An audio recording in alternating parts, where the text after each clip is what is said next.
I always thought my new neighbor was just being friendly. Now, as I stare at the tiny camera hidden in my bedroom vent, I realize how wrong I was. The blinking red light seems to mock me, a silent witness to my most private moments. My skin crawls as I wonder, how long has he been watching? It all started 3 months ago when Mark moved in next door. He seemed nice enough at first, always waving from his driveway, offering to help with yard work, that sort of thing. I didn't think much of it when I'd see him out in his yard at odd hours. He must work nights, I told myself, ignoring the prickle of unease I felt whenever I caught him looking my way. One evening, I was watering my plants when Mark came over, a plate of cookies in hand. "Thought you might like these," he said with a smile that didn't quite reach his eyes. "Baking helps me sleep when I can't." I thanked him, trying not to show how uncomfortable I felt as his gaze lingered a bit too long. As the weeks passed, I started noticing little things. Sometimes, I'd come home and swear my belongings had been moved slightly. A book out of place here, a picture frame tilted there. Nothing I could put my finger on, but enough to make me feel like I was losing my mind. Then came the noises, soft, scratching sounds in the walls, barely audible, but persistent. I'd wake up in the middle of the night, heart racing, convinced someone was in the house. But every time I checked, there was nothing. I started losing sleep, jumping at every creak and shadow. My friends told me I was being paranoid, that old houses make noise. But I couldn't shake the feeling that something was very, very wrong. One night, I woke up to the sound of my floorboards creaking. I lay there, frozen in fear, listening intently. The sound moved from the hallway to my bedroom door, then stopped. I held my breath, terrified to even blink. After what felt like hours, I heard retreating footsteps and the faint click of my front door closing. The next morning, I convinced myself it was just a dream. But as I was getting dressed, I noticed something odd about the vent in my bedroom. It looked different somehow. I grabbed a chair and climbed up to take a closer look. That's when I saw it. A tiny camera lens, expertly hidden behind the vent slats. My blood ran cold as the realization hit me. Someone had been watching me, in my own home, in my bedroom. I stumbled off the chair, my mind reeling. How many more were there? How long had they been there? And who? Mark. It had to be Mark. With shaking hands, I called the police. While I waited for them to arrive, I searched my house, finding cameras in almost every room. Each discovery sent a fresh wave of nausea through me. The living room lamp, the kitchen clock, even the shower head, nowhere was safe. The police arrived, and I showed them what I'd found. They were appropriately concerned, taking photos and dusting for prints.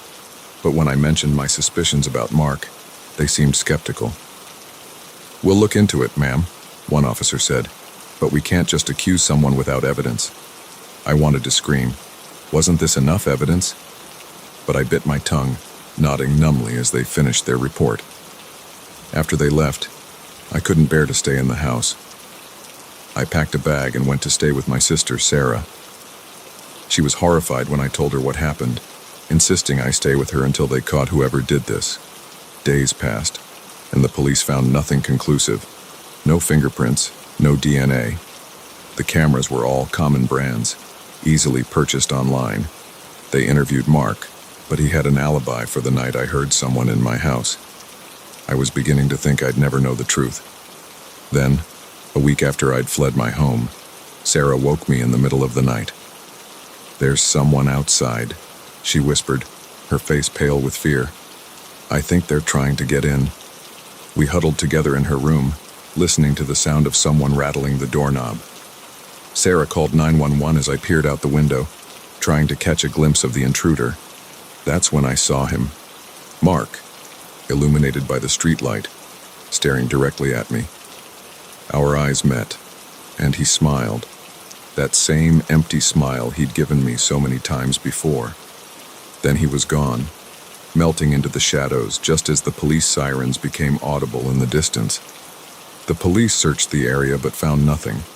They were skeptical again. After all, why would Mark follow me to my sister's house?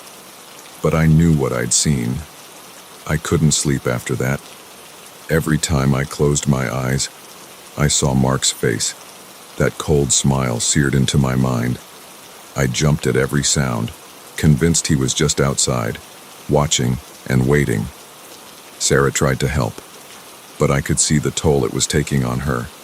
The constant stress, the lack of sleep, it was wearing us both down. I knew I couldn't stay there forever, hiding from a threat the police didn't even believe existed. So I made a decision. I was going back to my house. Sarah thought I was crazy, but I was determined. I can't let him win, I told her. I can't let him take my home, my life. I returned on a sunny afternoon. The cheerful weather a stark contrast to the dread I felt. The house looked the same as always, but it felt different, tainted. I took a deep breath and went inside. The first thing I did was check for new cameras. I searched every inch of the house, but found nothing. It was almost worse, somehow. At least before I knew where the eyes were. New. Now I felt exposed, vulnerable. That night I barely slept. Every creak, every shadow made me jolt awake, my heart pounding, but nothing happened. The house remained still and silent. Days passed, then weeks. Slowly, I started to relax. Maybe it was over. Maybe Mark had given up. I was watering my plants one evening, just like I had been the first time Mark approached me, when I heard a noise from his house. I looked over and saw him in his window, staring at me. He raised his hand in a wave, that empty smile on his face once again. I dropped the watering can and ran inside, slamming the door behind me. My hands shook as I fumbled for my phone, ready to call the police again. But what would I tell them? That my neighbor waved at me? As I stood there, trying to calm my racing heart, a notification popped up on my phone, a new email, from an address I didn't recognize. With trembling fingers, I opened it. My blood turned to ice as I saw the contents. Photos, dozens of them, of me, in my house, at work, shopping. Some were from before I'd discovered the cameras. Others were recent, very recent. The last photo made my knees buckle. It was me, standing in my living room, taken just moments ago through my front window. At the bottom was a message. I'm always watching. I sank to the floor, the phone slipping from my numb fingers. The walls seemed to close in around me as the truth hit home. This was never going to end. Mark was never going to stop. In that moment, I realized the true horror of my situation. It wasn't just about the invasion of privacy, the violation of my home. It was the complete loss of safety, of peace. Every moment, waking or sleeping, would be tainted by the knowledge that someone was watching, waiting. I looked around my living room, at the home I'd loved for so long. Now it felt like a prison, every corner potentially hiding another of Mark's eyes. Even if I moved, how could I ever feel safe again? How could I trust that he wouldn't follow me, that there wouldn't be another Mark in another town? As the sun set outside, casting long shadows across my floor, I sat there, paralyzed by fear and uncertainty. In the growing darkness, one thought echoed in my mind. In a world where anyone could be watching, where do you hide? The blinking light of my phone caught my eye. The email was still open, the photos a silent testament to my stolen privacy. I knew I should call the police, show them this proof. But a part of me wondered if it would make any difference. If they couldn't stop him before, what would change now? I heard movement outside and froze. Footsteps on my porch, a shadow passed by my window. Then, a soft knock at the door. "Neighbor," Mark's voice, deceptively friendly. "I saw your light on. Just wanted to check if you're okay." I didn't answer. I couldn't move, couldn't breathe. I just sat there in the dark, listening to my racing heart and the soft scratching of Mark's fingernails on my front door. Waiting. watching, just like he'd been doing all along.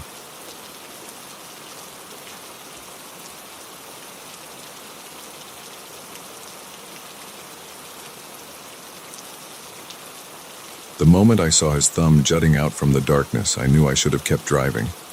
But compassion got the better of me, and now, as his eyes gleam with malice in my rearview mirror, I realize I've made a terrible mistake. The endless highway stretches before us, a ribbon of asphalt cutting through the night, and I'm trapped in a metal cage with a stranger whose intentions grow darker with each passing mile. It had been a long day. I was driving back from a business trip, the monotony of the open road broken only by the occasional flicker of my headlights, catching the reflective eyes of some nocturnal creature. The radio crackled with static, searching for a signal in this desolate stretch of nowhere. I was tired, my eyes heavy with the kind of exhaustion that seeps into your bones. That's when I saw him, a lone figure on the roadside, arm outstretched, thumb raised in the universal signal of a hitchhiker. In the split second it took me to pass him, our eyes met. There was something in his gaze, desperation, maybe, that made me hit the brakes. I pulled over, the gravel crunching under my tires. As he jogged towards the car, I had a moment of doubt. My mother's voice echoed in my head, warning me about the dangers of picking up strangers. But it was cold out, and we were miles from anywhere. What kind of person would I be if I left him out here? He opened the passenger door, letting in a gust of chilly air. "Thanks, man," he said, sliding into the seat. "I thought I was going to be out here all night." Up close, he looked harmless enough. Mid-30s, scruffy beard, wearing a worn leather jacket. He smelled faintly of cigarettes and something else I couldn't quite place. "No problem," I replied, pulling back onto the road. "Where you headed?" "Next town'll do," he said, his voice rough like sandpaper. "Name's Jack." "Tom," I offered, keeping my eyes on the road. "What brings you out here, Jack?" He chuckled, a sound that sent an involuntary shiver down my spine. "Oh, you know how it is. Life takes you places you don't expect." We lapsed into silence after that. I tried to focus on driving, but I couldn't shake the growing unease in the pit of my stomach. Something about Jack felt off, but I couldn't put my finger on what. Minutes ticked by, the darkness outside pressing against the windows. I glanced at Jack, only to find him staring at me intently. He didn't look away when our eyes met, his lips curling into a smile that didn't reach his eyes. "So, Tom," he said, breaking the silence, "you always pick up strangers in the middle of the night?" I forced a laugh, trying to keep my voice steady. "Not usually, no. Guess I was feeling charitable." "Lucky me," Jack replied, his tone making it clear he didn't believe in luck at all. The conversation died again, leaving only the hum of the engine and the sound of my heartbeat, which seemed to be getting louder by the second. I tried to rationalize my fear. He hadn't done anything threatening. Maybe I was just paranoid, letting my imagination run wild in the dark. Then I saw the knife. It was just a glimpse as Jack shifted in his seat, the moonlight catching on the blade hidden in his jacket. My breath caught in my throat, my hands tightening on the steering wheel until my knuckles turned white. "Everything okay there, Tom?" Jack asked, his voice dripping with false concern.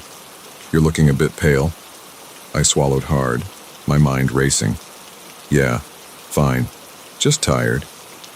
"Maybe we should pull over," he suggested, his hand moving slowly towards his jacket. "Take a little break." "No," I said, too quickly. "I mean, we're almost to the next town. I can make it." Jack's eyes narrowed, all pretense of friendliness gone. "I don't think you understand, Tom. We're going to pull over. Now." My foot pressed harder on the accelerator, the engine roaring as we sped up. Jack's hand shot out, grabbing my arm with surprising strength. "Don't do anything stupid," he growled, the knife now plainly visible in his other hand. "Pull over." My mind raced, searching for a way out. We were in the middle of nowhere, no other cars in sight. If I stopped, I was dead. If I crashed, we were both dead. The only option was to keep driving and pray for a miracle. Okay, I said, trying to buy time. Just let me find a safe spot to pull over. Jack's grip on my arm tightened, his fingernails digging into my skin. You've got 1 minute, Tom. Then I start cutting, whether this car's moving or not. The speedometer crept higher as I scanned the road ahead, desperate for any sign of civilization. 60, 70, 80 miles per hour. The car shuddered, not used to this kind of speed. 30 seconds, Jack said, his voice calm and terrifying. I saw it then, a glimmer of light in the distance, a gas station, or maybe a rest stop. Hope surged through me, giving me courage I didn't know I had. Almost there, I said, nodding towards the lights. See? I'm not trying to trick you. Jack leaned forward, peering into the darkness. In that moment of distraction, I made my move. I slammed on the brakes, the car fishtailing wildly. Jack was thrown forward, his head smacking against the dashboard. Before he could recover, I yanked the steering wheel hard to the right. The world spun as the car left the road, tires screeching against asphalt, then dirt. There was a moment of weightlessness, then a bone-jarring impact as we rolled once, twice, before coming to rest on the car's side. For a moment, all I could hear was the ringing in my ears and the hiss of the ruined engine. Then, slowly, other sounds filtered in. The ping of cooling metal, the drip of leaking fluids, and a low, pained groan from beside me. I forced my eyes open, blinking away the blood from a cut on my forehead. Jack was slumped in his seat, the knife lying on the cracked windshield in front of him. He wasn't moving. With shaking hands, I unbuckled my seatbelt, wincing at the pain in my ribs. I had to get out, had to get away before Jack woke up. The driver's side door was against the ground, so I crawled towards the passenger side, my body protesting every movement. I pushed against Jack's limp form, my stomach turning at the contact. The door creaked open, and I tumbled out onto the cool grass. The night air had never tasted so sweet. Stumbling to my feet, I looked back at the wreck of my car. Smoke was rising from the hood, and I could smell gasoline. I had to get far away, and fast. I started walking, then jogging towards the lights I'd seen earlier. Each step sent jolts of pain through my body, but fear kept me moving. I didn't dare look back, terrified of seeing Jack's figure emerging from the wreckage. The lights grew closer, resolving into a small gas station. As I approached, I saw a lone attendant step out, his eyes widening at my battered appearance. "Help!" I croaked, my voice hoarse. "Please, call the police." The attendant ushered me inside, locking the door behind us. As he dialed 911, I sank to the floor, the adrenaline finally wearing off. I don't remember much after that. The wail of sirens, the flash of emergency lights, paramedics asking me questions I couldn't focus enough to answer. It wasn't until I was in the back of an ambulance, an oxygen mask on my face, that I finally let myself believe it was over. The police found Jack, still unconscious in the overturned car. He had a concussion and a broken arm, but he was very much alive. It turned out he was wanted in 3 states for a string of violent crimes. The knife he'd threatened me with matched the weapon used in 2 unsolved murders. As I lay in the hospital bed later, my body aching but alive, I couldn't stop thinking about how close I'd come to being another statistic. How one moment of misplaced compassion had nearly cost me everything. The doctor said I was lucky, that in a crash like that I could have easily been killed. But as I drifted off to sleep, the pain medication finally kicking in, I knew it wasn't luck. It was the will to survive, the refusal to become a victim. I'd face the darkness on that lonely highway, and I'd come out the other side, changed, certainly, shaken, without a doubt, but alive.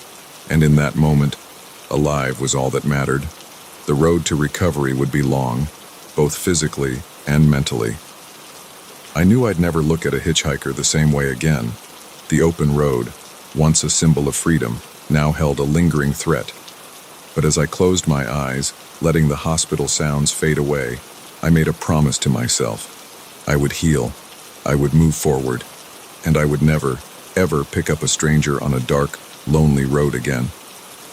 The night may have tried to claim me, but I had survived, and in surviving, I had won.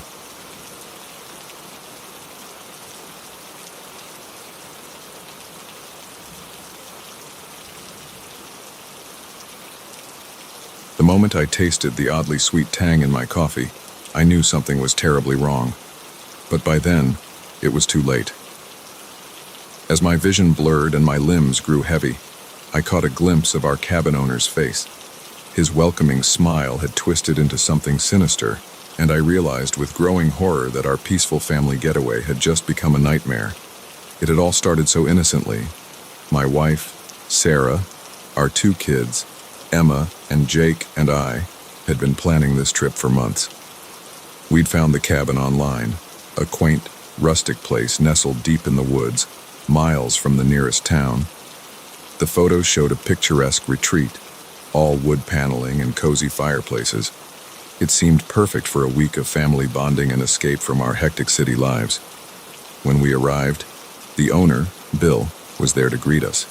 He was a tall, lanky man with a scraggly beard and piercing blue eyes that crinkled at the corners when he smiled. "Welcome to Paradise Pines," he said, his voice warm and inviting. "I hope you'll find everything to your liking." The cabin was even better than the pictures. The kids immediately ran off to explore, their excited shouts echoing through the rooms. Sarah started unpacking while I chatted with Bill about the local attractions. "There's great hiking trails all around," he said, gesturing to the dense forest surrounding us. "And the lake's just a short walk away, perfect for swimming or fishing." As he talked, I noticed how his eyes kept darting around, never quite settling on one spot. It was a little odd, but I brushed it off.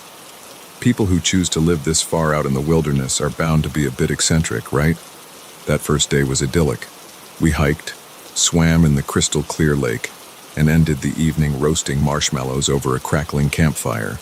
As we sat there, the stars twinkling overhead and the forest alive with the sounds of night creatures, I felt a deep sense of peace. This was exactly what we needed. It wasn't until the next morning that things started to feel off. I woke up early, before the rest of the family. As I stumbled to the kitchen to make coffee, I found Bill already there, sitting at the table. "Oh," I exclaimed, startled. "I didn't realize you'd be here." He smiled, but it didn't reach his eyes. "Just wanted to make sure everything was all right. Thought I'd make you folks some breakfast." I hesitated. It seemed like an invasion of privacy, but I didn't want to be rude. "That's very kind of you, Bill, but you really don't have to."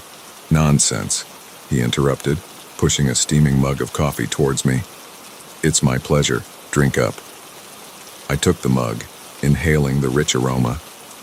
As I sipped, I noticed a slight sweetness that hadn't been there yesterday. Did you add something to this?" I asked.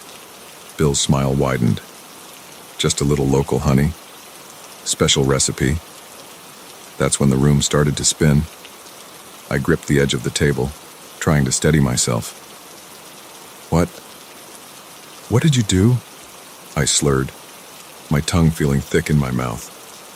The last thing I saw before darkness claimed me was Bill standing over me, that eerie smile still plastered on his face.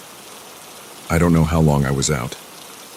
When I came to, I was lying on a cold, hard floor. My head was pounding, and my mouth felt like it was stuffed with cotton. As my eyes adjusted to the dim light, I realized I was in some kind of cellar. The air was damp and musty, and I could hear water dripping somewhere in the darkness. Panic surged through me as memories flooded back. The cabin, Bill, the drugged coffee, Sarah and the kids. I tried to stand, but my legs were wobbly, and my wrists were bound behind my back. "Sarah," I called out, my voice hoarse. "Emma, Jake, they can't hear you." Bill's voice came from the shadows, making me jump. He stepped into view, holding a lantern that cast ghastly shadows across his face. Don't worry, they're safe, for now. What do you want? I demanded, trying to keep the fear out of my voice. If it's money, Bill laughed, a hollow sound that sent chills down my spine. Oh, it's not about money. It's about so much more than that. He crouched down in front of me, his eyes gleaming with a manic light. You see, I've been alone out here for so long, just me in the woods, and I've learned things, seen things. The forest, it speaks to me, tells me what it needs. My blood ran cold as I realized we were dealing with someone who had completely lost touch with reality. And what does it need, Bill? I asked cautiously, trying to keep him talking while I worked on loosening my bonds. Blood, he whispered, leaning in close. Fresh blood to feed the ancient ones that sleep beneath the earth. Your family. You're going to help me wake them up. Terror clawed at my throat, threatening to choke me. This man was insane, and he had my family. I had to find a way out, had to save them. You're making a mistake, Bill, I said, forcing my voice to remain calm. People will come looking for us. The police. He cut me off with another laugh. No one's coming. You're miles from anywhere, remember? That's why you chose this place. For the isolation. He stood up, pacing the small cellar. I've been doing this for years, luring families out here, feeding them to the forest. No one ever suspects. No one ever comes looking. My mind raced, trying to process what he was saying. How many others had fallen victim to this madman? How had he gotten away with it for so long? Please, I begged, abandoning all pretense of bravery. Let my family go. Take me instead. I'll do whatever you want.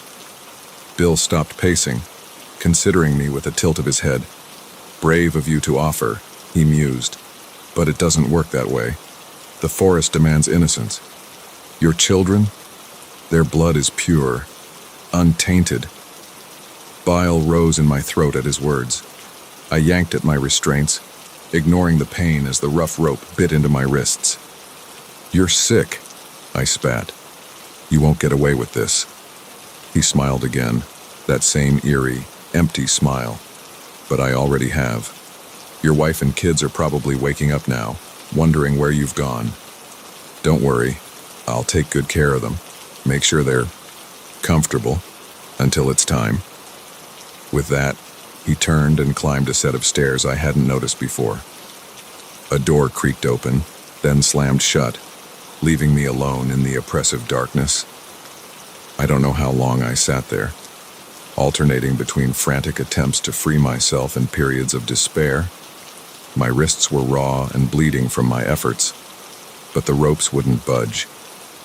Every creak and groan of the old house above made me tense, wondering if it was Bill returning, or worse, if it was Sarah or the kids being brought down to join me. Just when I was about to give up hope, I heard it, a faint scratching sound coming from somewhere behind me. At first, I thought it was rats, and my skin crawled at the thought. But then I heard a soft whine, followed by more insistent scratching. Max? I whispered incredulously. In all the terror and confusion, I had completely forgotten about our family dog. We had brought him with us on the trip, but I hadn't seen him since we arrived at the cabin. The scratching intensified, and I heard a muffled bark. Hope surged through me. Somehow, Max had found me, and if he could find me, maybe he could help me escape. Here, boy, I called softly, not wanting to alert Bill. Come here, Max. Good boy. I heard the scrabbling of paws on dirt, and then felt Max's warm, furry body press against my back. His wet nose nudged my hands, and I almost cried with relief. Good boy, Max, I murmured. Can you chew through these ropes? Come on, boy. Chew. It took what felt like hours, but slowly, painstakingly, Max gnawed through my bonds. When the ropes finally fell away, I hugged him tightly, burying my face in his fur. You're the best dog in the world, I told him, my voice choked with emotion. Now, let's go save our family. Getting out of the cellar proved easier than I'd feared. The door at the top of the stairs was old and rotted, and with Max's help, I managed to break it down. We emerged into what looked like a tool shed attached to the main cabin. Night had fallen, and the house was dark and silent. I crept towards it, Max at my heels, every sense on high alert. Through a window, I could see Bill sitting in an armchair, his back to me. There was no sign of Sarah or the kids. I found a heavy wrench in the tool shed and gripped it tightly. It wasn't much of a weapon, but it was better than nothing. Taking a deep breath, I eased open the back door and slipped inside. I'll never forget what happened next. Just as I was about to confront Bill, Max darted past me with a growl. Bill turned, his eyes widening in shock. Before he could react, Max was on him, teeth sinking into his arm. In the chaos that followed, I managed to overpower Bill and tie him up with an extension cord I found. The police would later tell me that the special honey he had used to drug us was found in his pocket, along with a notebook detailing his twisted rituals. I found Sarah and the kids locked in an upstairs bedroom, groggy but unharmed. When I told them what had happened, Sarah broke down in tears, hugging the kids close. Emma and Jake were confused and scared, but safe. And really, that's all that mattered. As we waited for the police to arrive, Bill had a landline we used to call for help. I sat on the porch, Max's head in my lap. The forest that had seemed so peaceful just days ago now loomed ominously in the darkness. But for the first time since this nightmare began, I felt safe. We had survived. We had beaten the monster hiding in plain sight. And as I scratched behind Max's ears, listening to the approaching sirens, I made a silent vow. Our next family vacation would be to a nice, crowded beach resort. With room service, and Max, he'd be right there with us, enjoying a well-deserved steak dinner. After all, every hero deserves a reward.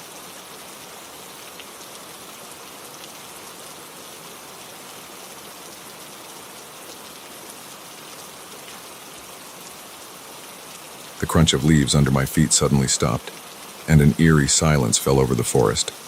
As I realized I was hopelessly lost, a flicker of light in the distance caught my eye. A cabin. My heart leapt with relief, but as I drew closer, a chill ran down my spine. Something about this place felt wrong, and I couldn't shake the feeling that I was walking into a trap. I'd always loved hiking alone.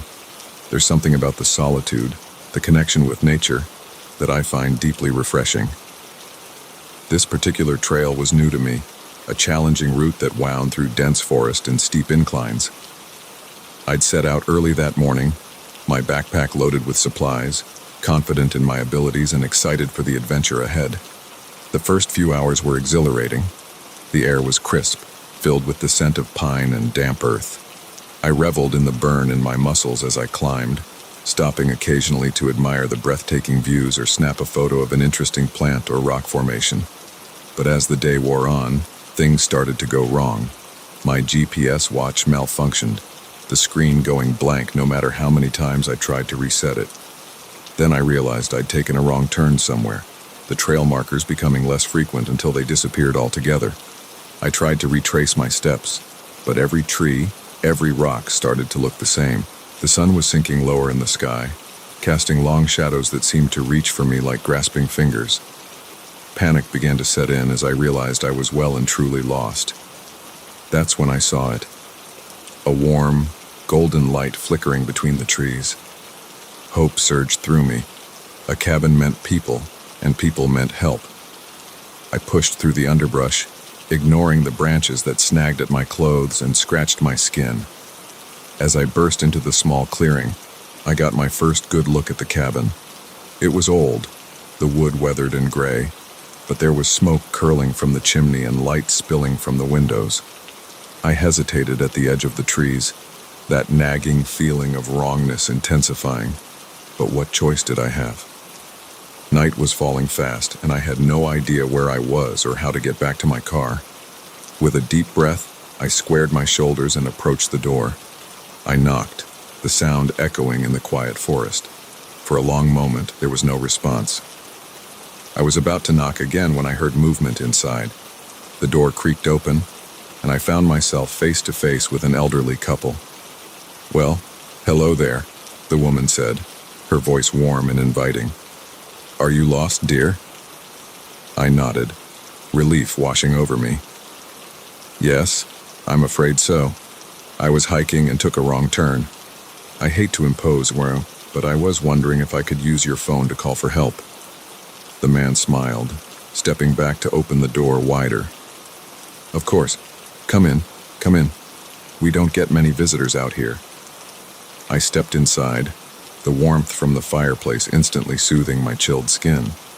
The interior of the cabin was cozy, filled with handmade quilts and rustic furniture. It smelled of cinnamon and wood smoke, reminding me of my grandparents' house.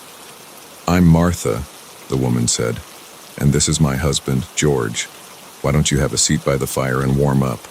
I'll make you some tea." "Thank you," I said gratefully, sinking into an overstuffed armchair. "I'm Sarah. I can't tell you how relieved I am to have found your cabin." George chuckled, settling into the chair opposite me. "It's a good thing you did. These woods can be dangerous at night. All sorts of creatures come out after dark." Something in the way he said it made me pause. I glanced at him, but his expression was friendly, his eyes crinkling at the corners as he smiled. I was being paranoid, I told myself. These were just kind people helping a stranger in need. Martha returned with a steaming mug of tea, pressing it into my hands. "Drink up, dear. It'll warm you right up." I took a sip, the liquid sweet and fragrant. "This is delicious," I said. "And what kind of tea is it?" "Oh, just a special blend," Martha replied, exchanging a look with George that I couldn't quite interpret. "An old family recipe." As I drank, I felt warmth spreading through my body, but it was more than just the tea. A pleasant haziness was creeping into my mind, making my thoughts sluggish. "Could I use your phone now?" I asked, my words slurring slightly. George leaned forward, his smile never wavering. "Don't you worry about that now. Just relax, you're safe here." I tried to stand, but my legs wouldn't cooperate. The room was spinning, the firelight casting strange, dancing shadows on the walls. What did you do to me?" I managed to say, my tongue feeling thick in my mouth.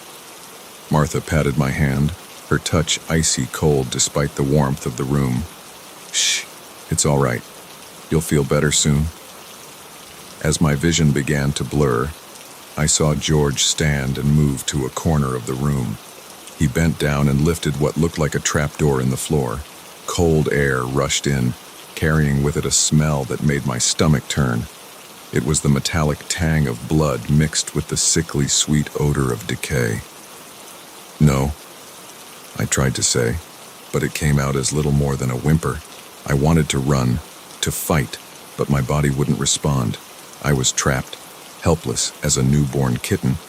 The last thing I saw before darkness claimed me was Martha's face, her kindly grandmotherly visage melting away to reveal something ancient and hungry. Her eyes glowed in the firelight, and when she smiled, her teeth were sharp and pointed. "Welcome home, dear," she said, her voice no longer warm but filled with a terrible anticipation. "We've been waiting for someone like you for a very long time." I don't know how long I was unconscious. When I came to, I was lying on a cold, hard surface. The air was damp and musty, and I could hear water dripping somewhere nearby. As my eyes adjusted to the gloom, I realized I was in some kind of underground chamber. Panic surged through me as memories flooded back. The cabin, the tea, Martha and George. I tried to move, but my limbs were heavy, unresponsive. Whatever they had drugged me with was still in my system. "Ah, you're awake." George's voice came from the darkness, making me flinch. He stepped into view, holding an old oil lantern that cast grotesque shadows across his face. "Good. It's no fun when they sleep through the whole thing." "What are you going to do to me?" I asked, hating how weak and frightened my voice sounded. George smiled, but there was no warmth in it now. "We're going to feed, of course. It's been so long since we had fresh meat." My blood ran cold as I realized the full horror of my situation. These weren't just crazy people living in the woods.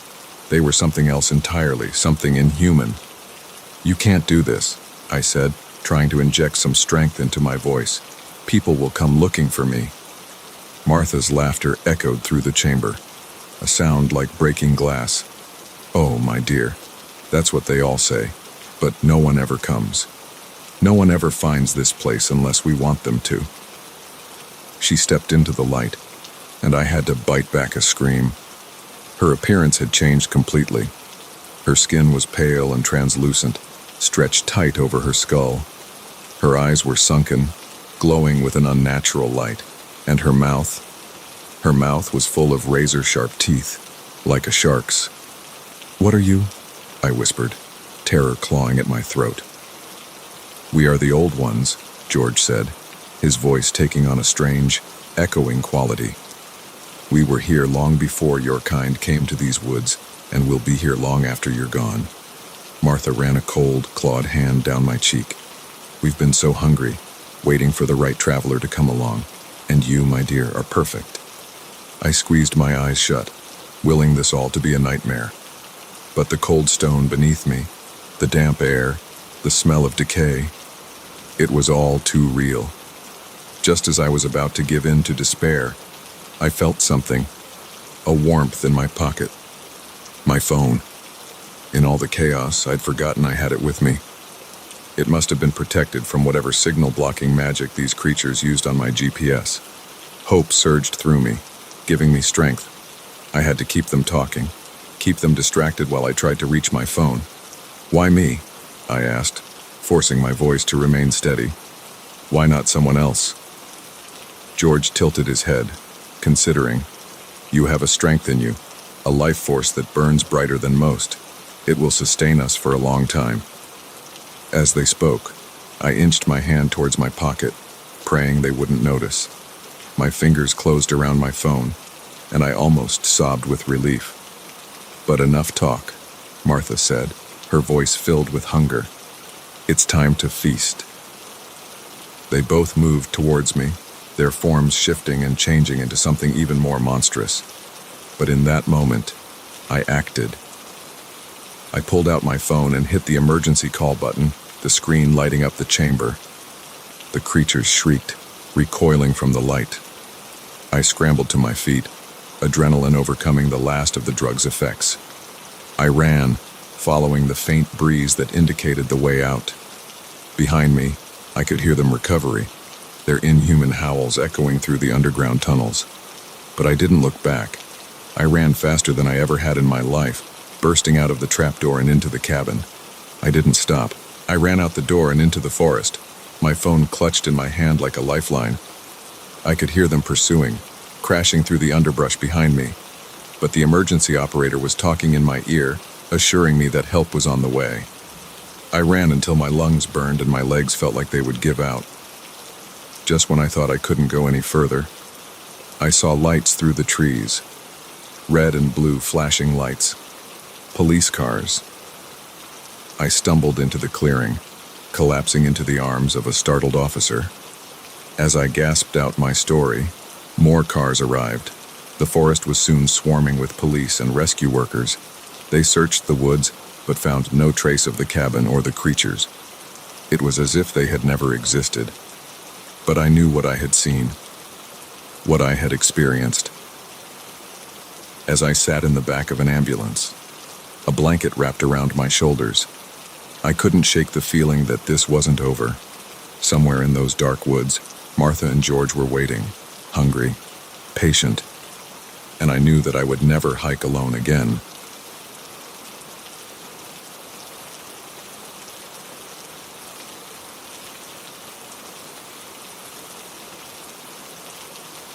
The first time I heard the scratching in the walls, I dismissed it as mice.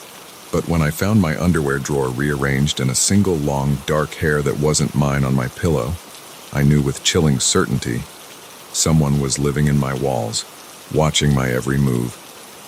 I'd moved into the old Victorian house just 3 weeks ago, excited for my first taste of independence as a college student. The rent was surprisingly cheap for such a spacious place, but I figured it was because of the house's age and distance from campus. It was a bit creaky and drafty, sure, but it had character. Plus, I loved the idea of having a whole house to myself instead of being crammed into a tiny dorm room. The first few days were a whirlwind of unpacking, arranging furniture, and getting settled. I was too busy to notice anything odd at first, but as I fell into a routine, little things started to catch my attention. It began with small inconsistencies. I'd come home to find a book slightly out of place on the shelf, or a mug in the sink I was sure I'd put away. I chalked it up to forgetfulness, to the stress of starting a new semester. Then came the noises. At night, when the house was quiet, I'd hear faint sounds, a creak here, a thump there. Old houses make noise, I told myself. It's just settling. But the scratching, that was harder to explain away. It started as a barely there sound, like nails lightly dragging across the inside of the walls. I only heard it late at night, when I was trying to sleep.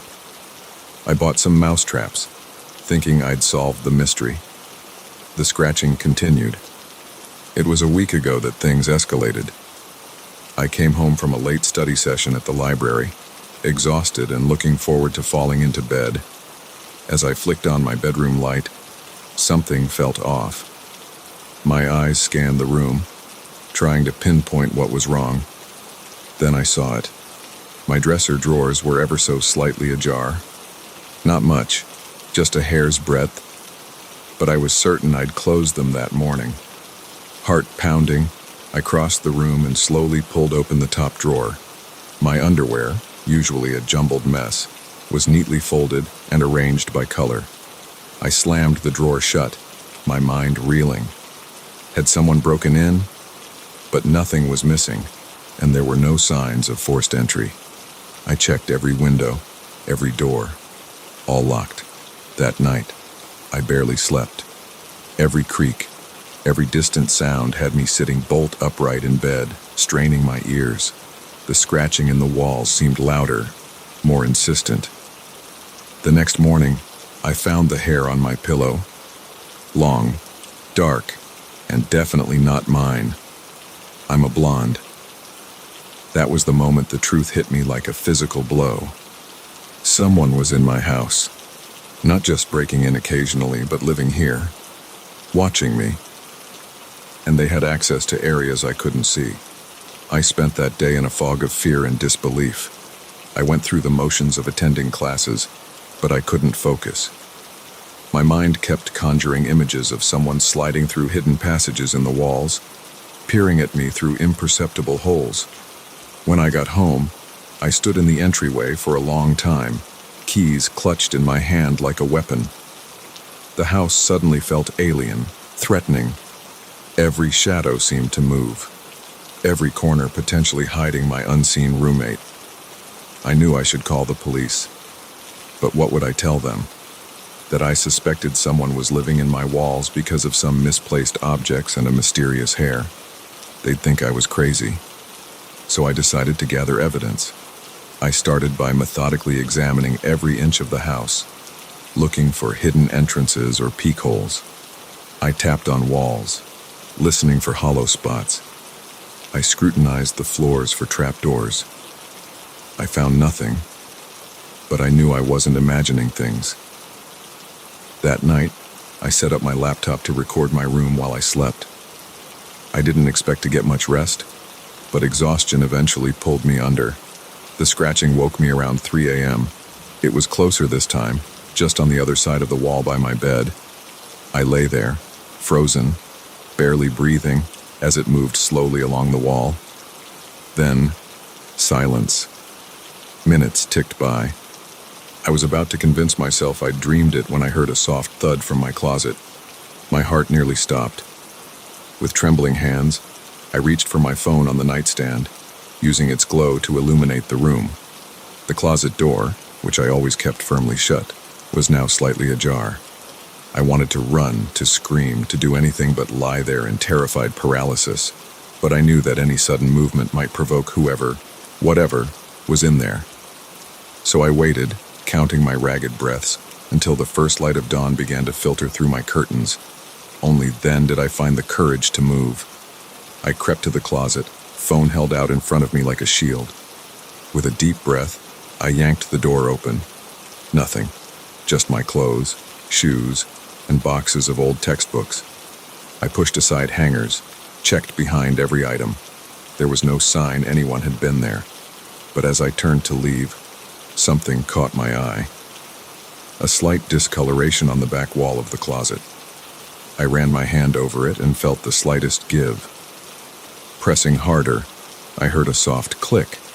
A hidden door swung open. The passage beyond was narrow and dark, disappearing into the bowels of the house. The musty smell of old wood and dust wafted out. I stood there, staring into the darkness, as pieces started falling into place. The house's odd layout, the unusually thick walls, the previous tenant who'd left abruptly, breaking their lease. I slammed the hidden door shut and ran out of the room, down the stairs, and out of the house. I didn't stop until I reached the campus security office. The next few hours were a blur. Police officers swarmed the house, meticulously documenting and photographing everything. They found an intricate network of hidden passages and crawl spaces threaded throughout the house. In one hidden room, they discovered clear evidence of recent habitation: a dirty sleeping bag, food wrappers, and disturbingly, a collection of small items taken from my room. Hair ties, a bracelet I thought I'd lost, and several photos of me sleeping. But of my unwanted roommate, there was no sign. They had vanished, leaving behind only questions and a pervasive sense of violation. The police told me the house had a history. Several previous tenants had reported odd occurrences, things going missing, strange noises. But no one had ever discovered the hidden passages. They suspected the intruder had been living there for years, moving from tenant to tenant, watching and stealing. I couldn't go back to the house after that.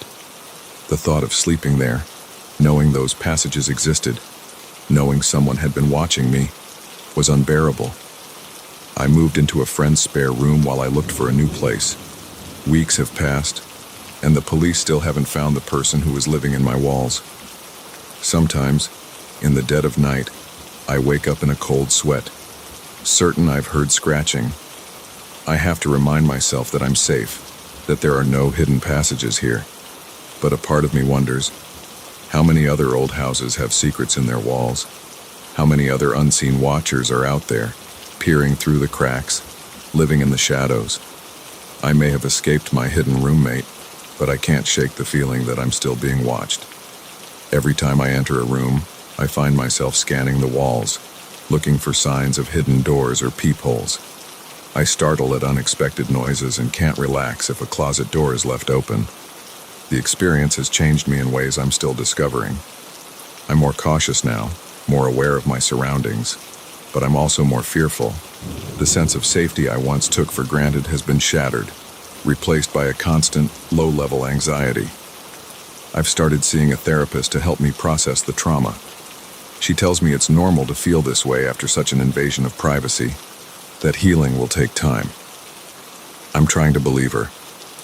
In my darkest moments, I find myself wondering about the person who lived in my walls. Who were they? What drove them to such an existence? Were they dangerous, or just desperately lonely? I'll probably never know the answers. As I sit here in my new apartment, a modern building with solid, unmistakably hollow walls, I can't help but reflect on how quickly one's sense of security can be upended. The world feels different now, full of hidden threats and unseen observers. But I'm determined not to let fear rule my life. I'm learning to trust again, to feel safe in my own space. It's a slow process, but I'm getting there, one day at a time. Still, I keep my closet doors firmly shut at night, just in case.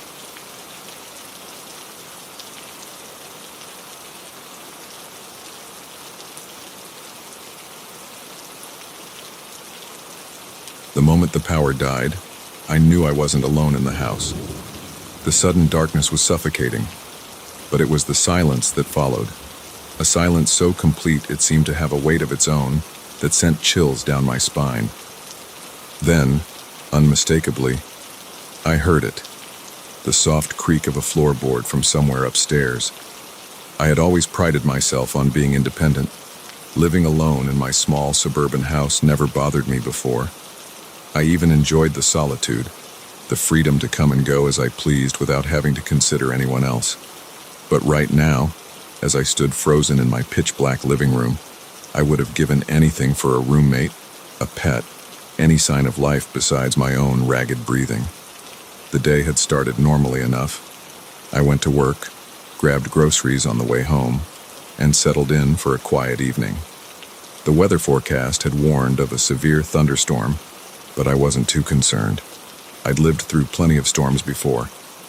As the wind picked up outside and rain lashed against the windows, I curled up on the couch with a book, enjoying the cozy atmosphere. The first crack of thunder made me jump, but I laughed it off. Just a storm, nothing to worry about.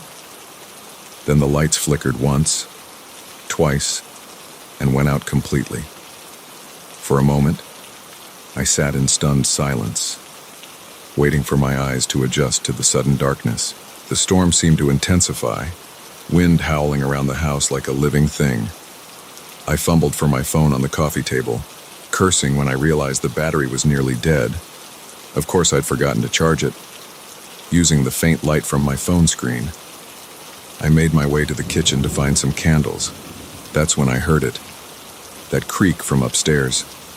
I froze, my heart pounding so hard I could feel it in my throat. It must be the house settling, I told myself.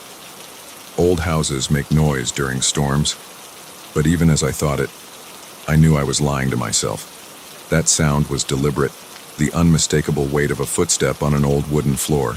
Someone was in my house. Panic threatened to overwhelm me, but I forced it down. I needed to think, to plan. My phone was dying, and I had no idea where my portable charger was in this darkness. Calling for help wasn't an option. I glanced at the kitchen knives gleaming faintly on the counter. Should I arm myself? But the thought of confronting an intruder made my knees weak. No, I needed to hide, to find a way out. Another creak, this time followed by the distinct sound of a door opening. They were moving around up there, not even trying to be quiet anymore. Did they think the storm would mask their sounds? Or did they know I was down here, alone and afraid? I had to move. Staying in the open kitchen was too risky. As quietly as I could, I made my way to the hallway closet. It was small and cramped, filled with coats and shoes, but it had a lock on the door. I slipped inside, easing the door shut behind me and engaging the lock with trembling fingers. In the stuffy darkness of the closet, I tried to calm my breathing. The smell of wool and leather was oddly comforting, a reminder of normalcy in this surreal situation. I strained my ears, listening for any sound over the pounding of rain on the roof. Footsteps on the stairs, slow and deliberate. My breath caught in my throat. They were coming down. I pressed myself further back into the closet, willing myself to become invisible. A coat brushed against my face and I had to stifle a sneeze. The footsteps reached the bottom of the stairs, pausing for a moment. Then, a voice, low and gravelly, definitely male. "I know you're in here somewhere." Terror shot through me like an electric current. This wasn't some random burglary. He was looking for me specifically. But why? My mind raced through possibilities, each more terrifying than the last. The footsteps moved closer to my hiding spot. I could hear him opening doors, searching rooms. My palms were slick with sweat as I gripped my nearly dead phone. Should I risk trying to call for help? But the sound would give away my position immediately. A floorboard creaked right outside the closet door. I held my breath, not daring to move a muscle. The doorknob rattled. Come out, wherever you are," the voice sing-songed, chillingly playful. "You're only making this harder on yourself." I bit my lip to keep from whimpering. The doorknob rattled again, more insistently this time. Then, silence. For a long moment, nothing happened. Had he given up? Moved on to search elsewhere? I allowed myself to breathe again, shallow and quiet. Then, without warning, something slammed into the door hard enough to make it shudder in its frame. I couldn't hold back a startled cry. "There you are," the voice said, a note of triumph coloring the words. Another slam, and I heard the wood start to splinter. Panic gave me clarity. I couldn't stay here. I had to run, had to fight. As the door shook under another impact, I steadied myself. The moment it burst open, I'd push past him and make a break for it. It was my only chance. The next blow sent splinters of wood flying. I tensed, ready to spring. But before the door could give way completely, another sound cut through the chaos. Sirens, growing steadily louder. The assault on the door stopped abruptly. "Shit," I heard the man mutter, then footsteps, running this time, towards the back of the house. I sagged against the wall, relief making my legs weak, but I couldn't relax yet. With shaking hands, I unlocked the closet door and stumbled out into the hallway. The house was silent now, save for the fading storm and the approaching sirens. Had he really gone? Or was this another trick, waiting for me to lower my guard? I made my way to the front door on unsteady legs, every shadow seeming to move in the corners of my vision. Just as I reached for the doorknob, blue and red lights flooded through the windows. I yanked the door open and nearly fell onto my front porch. 2 police cars were pulling up, officers already getting out with flashlights in hand. "Help!" I called out, my voice hoarse and shaky. There was someone in my house. The next few hours passed in a blur. The police searched the house and the surrounding area but found no sign of the intruder. They took my statement, asked if I had any enemies, anyone who might want to harm me. I shook my head, still baffled by the whole ordeal. It wasn't until one of the officers was shining his flashlight around my backyard that we discovered how he had gotten in. A basement window, forced open and then carefully closed again. He had been in my house for who knows how long before the power went out, waiting for his moment. They found muddy footprints in the basement and a few upstairs, but the rain had washed away any tracks outside. It was like he had vanished into the storm. As the adrenaline wore off, exhaustion hit me like a physical force. The police offered to put me up in a hotel for the night, but I couldn't bear the thought of leaving. This was my home. I wouldn't let him take that from me. So I stayed, but not alone. A patrol car remained parked outside all night, an officer checking on me periodically. I didn't sleep much, jumping at every creak and groan of the house. In the harsh light of day, everything seemed almost normal. The storm had passed, leaving behind a clean, rain-washed world. But the splintered closet door and the muddy footprints were stark reminders that it hadn't been a nightmare. The police promised to keep investigating, but warned me they might not find anything. Random home invasions were rare, they said, but not unheard of. They advised me to upgrade my security system, to be more aware of my surroundings. But how do you guard against the unknown? How do you feel safe in your own home when it's been violated like this? In the days that followed, I found myself jumping at shadows, double and triple checking locks. I installed new deadbolts, security cameras, motion sensor lights. My once peaceful home now felt like a fortress, but still not entirely safe. The questions haunted me. Who was he? What did he want? Why me? The not knowing was almost worse than the incident itself. Slowly, life began to return to normal, but I knew I was forever changed. The sense of security I once took for granted was shattered, replaced by a hyper-awareness of potential threats. Yet, as weeks passed without incident, I found a strange sort of strength growing within me. I had faced my worst fear and survived. I was more capable, more resilient than I had ever given myself credit for. Now, as I sit in my living room, the same spot where this all began, I realize that while the experience left me shaken, it didn't break me. The shadows may still hold secrets, but I am no longer afraid of the dark. I am a survivor, and whatever, or whoever may come, I'll be ready.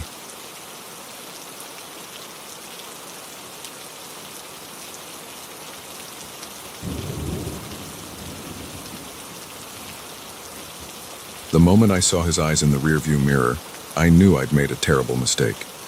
What I thought was a good Samaritan offering help had turned into my worst nightmare. As we drove deeper into the unknown, my only thought was, how do I escape a moving vehicle in the middle of nowhere? It had been a long day of driving. I was on my way to visit my sister in the next state over, a trip I'd made countless times before. The familiar stretch of highway had become almost monotonous, fields and forests blurring together as I pushed on, determined to make it before nightfall. That's when it happened.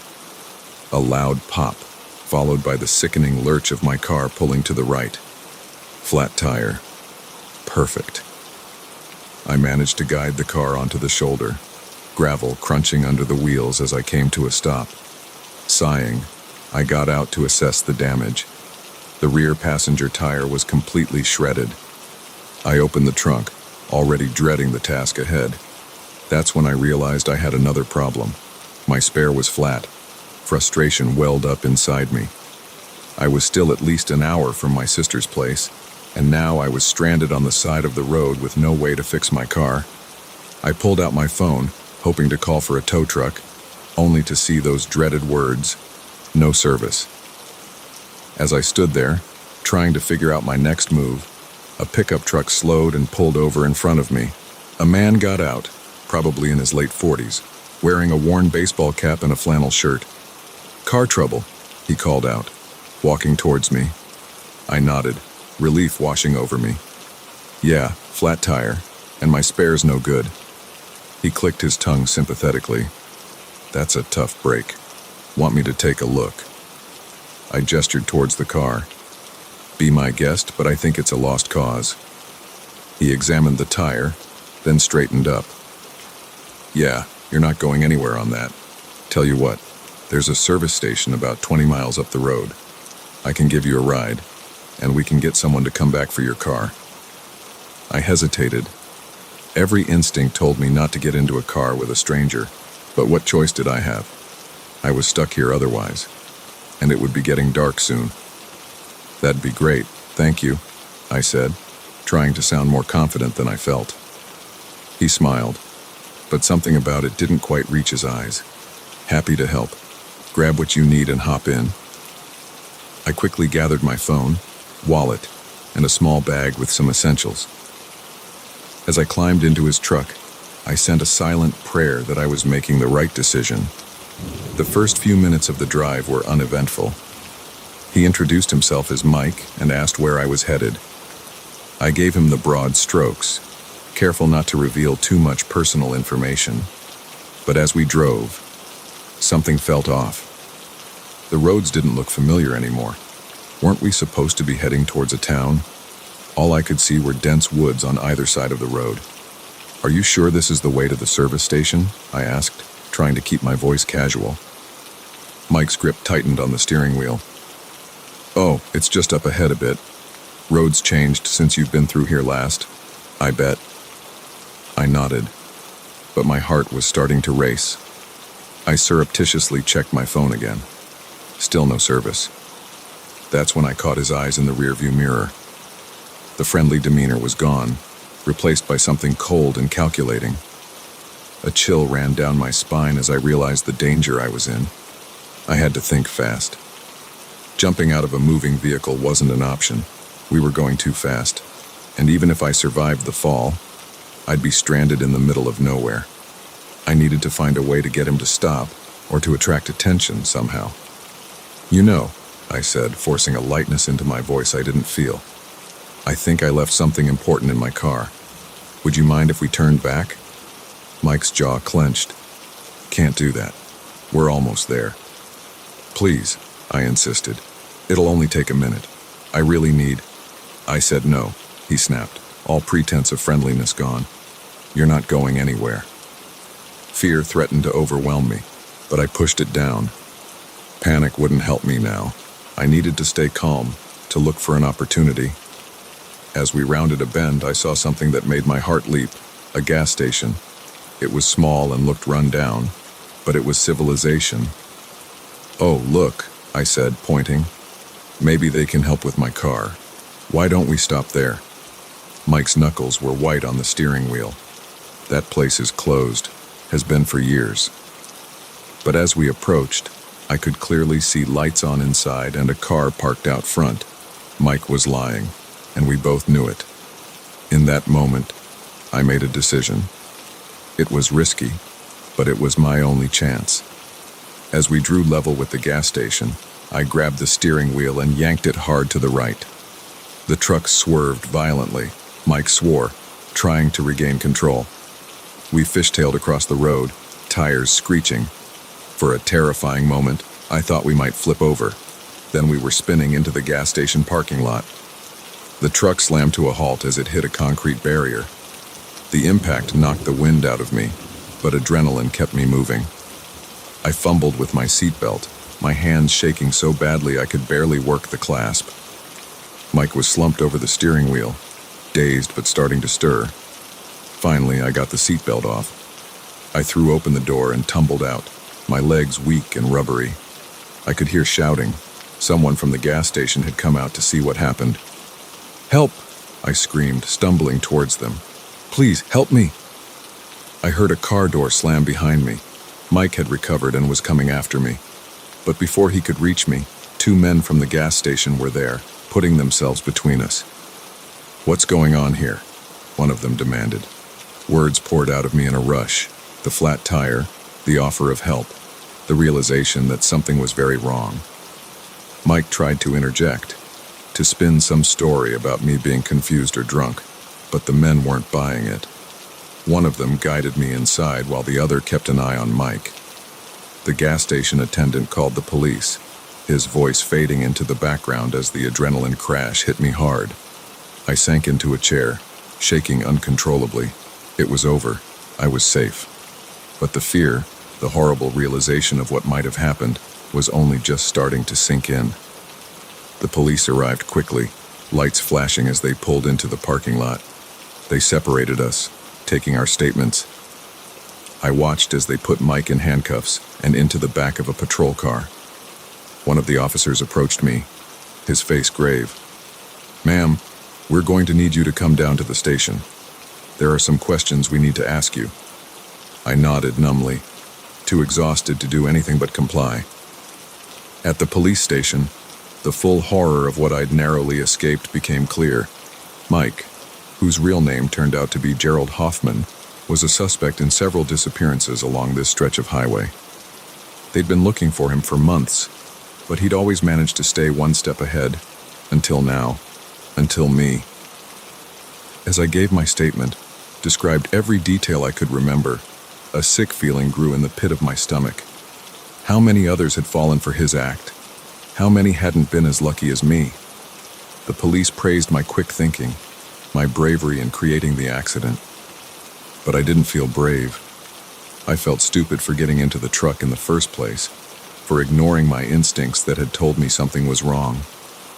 Hours later, my sister arrived at the station, tears in her eyes as she hugged me tightly. "I was so worried," she said, "when you didn't show up and weren't answering your phone." I hugged her back, feeling the last of my composure crumble. In her arms, I finally let myself break down, the fear and stress of the day pouring out in heaving sobs. The aftermath was a blur of police interviews, victim support services, and a media frenzy as the story broke. Gerald Hoffman's capture led to the solving of 3 cold cases, bringing closure to families who had been searching for answers for years. As for me, I struggled with the aftermath. Nightmares plagued my sleep, and I jumped at every unexpected sound. Getting into a car became an ordeal, each trip fraught with anxiety. But slowly, with time and therapy, I began to heal. I learned to trust my instincts, to value my safety over politeness. I became an advocate for highway safety and missing persons awareness, turning my traumatic experience into something positive. Now, years later, as I drive down that same highway, I no longer see it as a place of fear. Instead, I'm reminded of my own strength, of the quick thinking that saved my life and helped bring a criminal to justice. I still think about that day, about how differently it could have ended, but I don't let it control me. Instead, I use it as a reminder to always be aware, to trust my gut, and to never take my safety for granted. Because sometimes, the real monsters aren't hiding under the bed or in the closet. Sometimes, they're right there in broad daylight, offering a helping hand and a friendly smile.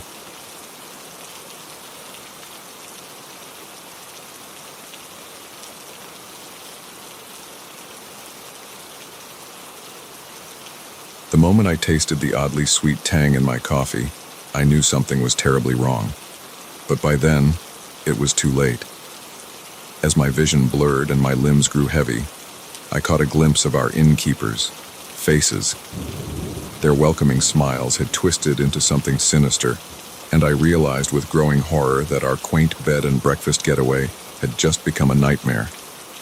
It had all started innocently enough. My wife, Sarah, and I had been planning this weekend getaway for months. Both of us were burnt out from our high-stress jobs in the city, and we desperately needed a break. When we stumbled upon the listing for Willow Creek Inn online, it seemed perfect. A charming Victorian house nestled in the countryside, run by a couple who'd left the rat race to pursue their dream of owning a BB. The photos showed cozy rooms, lush gardens, and promised home-cooked meals. It was exactly the escape we were looking for. We arrived on a Friday evening, the gravel driveway crunching under our tires as we pulled up to the inn. The house was even more picturesque in person, with its wraparound porch and gingerbread trim. Our hosts, Tom and Linda, greeted us warmly at the door. "Welcome to Willow Creek," Linda exclaimed, her round face beaming. "We're so glad you're here." Tom, a tall man with salt and pepper hair, grabbed our bags. "Let me show you to your room. You must be tired after your drive." As we followed Tom up the creaking staircase, I couldn't help but feel a sense of peace wash over me. The inn smelled of cinnamon and old wood, reminding me of my grandparents' house. Our room was cozy, with a 4-poster bed and antique furniture. A vase of fresh wildflowers sat on the dresser. "Dinner will be ready in about an hour," Linda called from downstairs. "Feel free to explore the grounds until then." Sarah and I spent that hour wandering through the inn's beautiful gardens, hand in hand, already feeling the stress of the city melting away. When we returned for dinner, we found ourselves seated at a large table with the other guests, an older couple celebrating their anniversary, and a young family with 2 small children. The meal was delicious. Roast chicken, garlic mashed potatoes, and fresh vegetables from the inn's garden. Tom kept our wine glasses full, and the conversation flowed easily. Linda regaled us with stories about restoring the old house and how they'd left their corporate jobs 5 years ago to pursue this dream. As we all retired to our rooms that night, Sarah and I agreed this was exactly what we needed. We fell asleep easily, lulled by the sound of crickets through the open window. The next day passed in a blissful haze. We took a long hike in the nearby woods, guided by a map Tom had drawn for us. When we returned, Linda had fresh-baked cookies waiting. We spent the afternoon reading on the porch swing, occasionally chatting with the other guests as they came and went. It wasn't until that evening that I began to notice something off. Maybe it was the wine at dinner making me paranoid, but I could have sworn I saw Tom and Linda exchanging odd glances. And hadn't the young family mentioned they were leaving this morning? Yet here they were at dinner again, looking slightly dazed. I tried to shake off the feeling, telling myself I was imagining things. But as I reached for my coffee after the meal, I caught Linda watching me intently.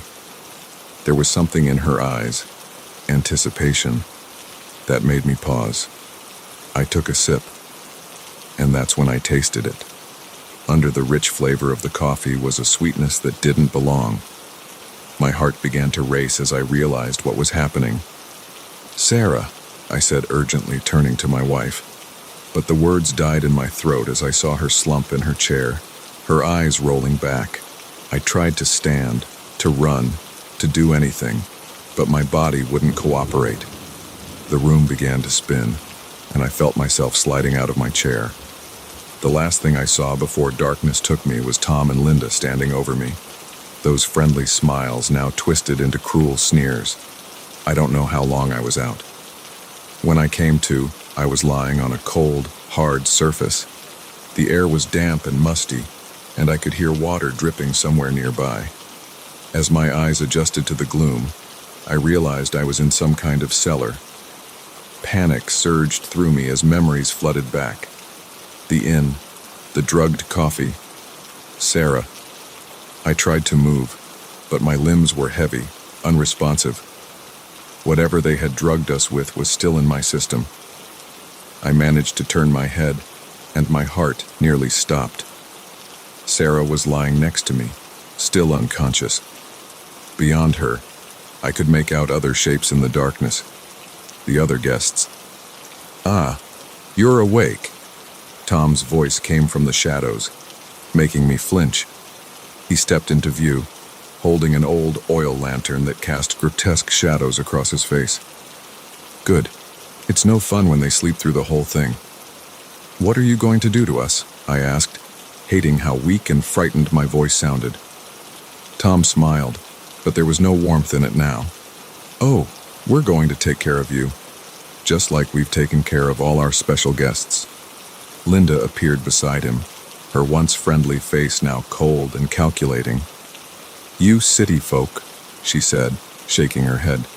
So trusting, so eager to believe in the quaint country inn and its charming owners. "You never stop to think that maybe, just maybe, the predators aren't all in the big, bad city." My mind raced, trying to understand what was happening. "But why?" I managed to croak out. Tom crouched down beside me, his eyes glinting in the lantern light. "Why? Oh, my dear boy.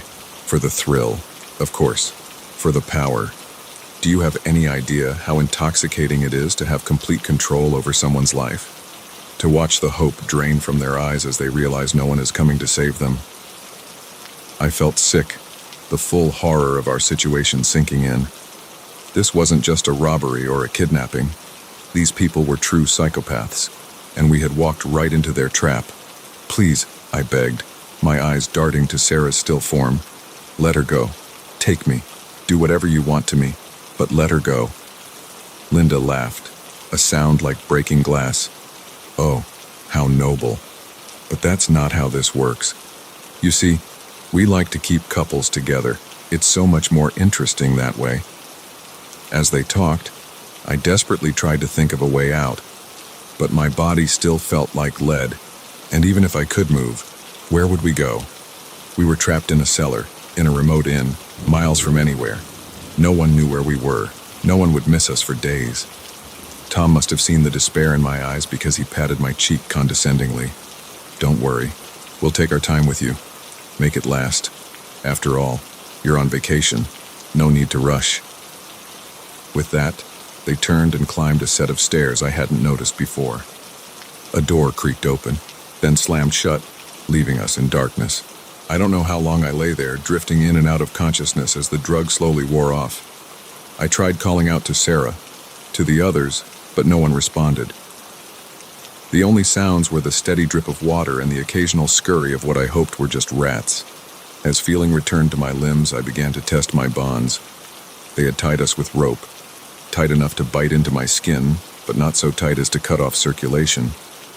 They clearly wanted us alive, at least for now. I worked at the knots, ignoring the pain as the rough rope scraped my wrists raw. Hours passed, or maybe it was days. Time lost all meaning in the darkness of the cellar. But finally, I felt the ropes give way. With trembling hands, I untied my ankles, then crawled to Sarah. She was breathing, thank God, but still unresponsive. I freed her, then moved to the others, the older couple and the young family, all alive, all drugged into unconsciousness. Now came the hard part.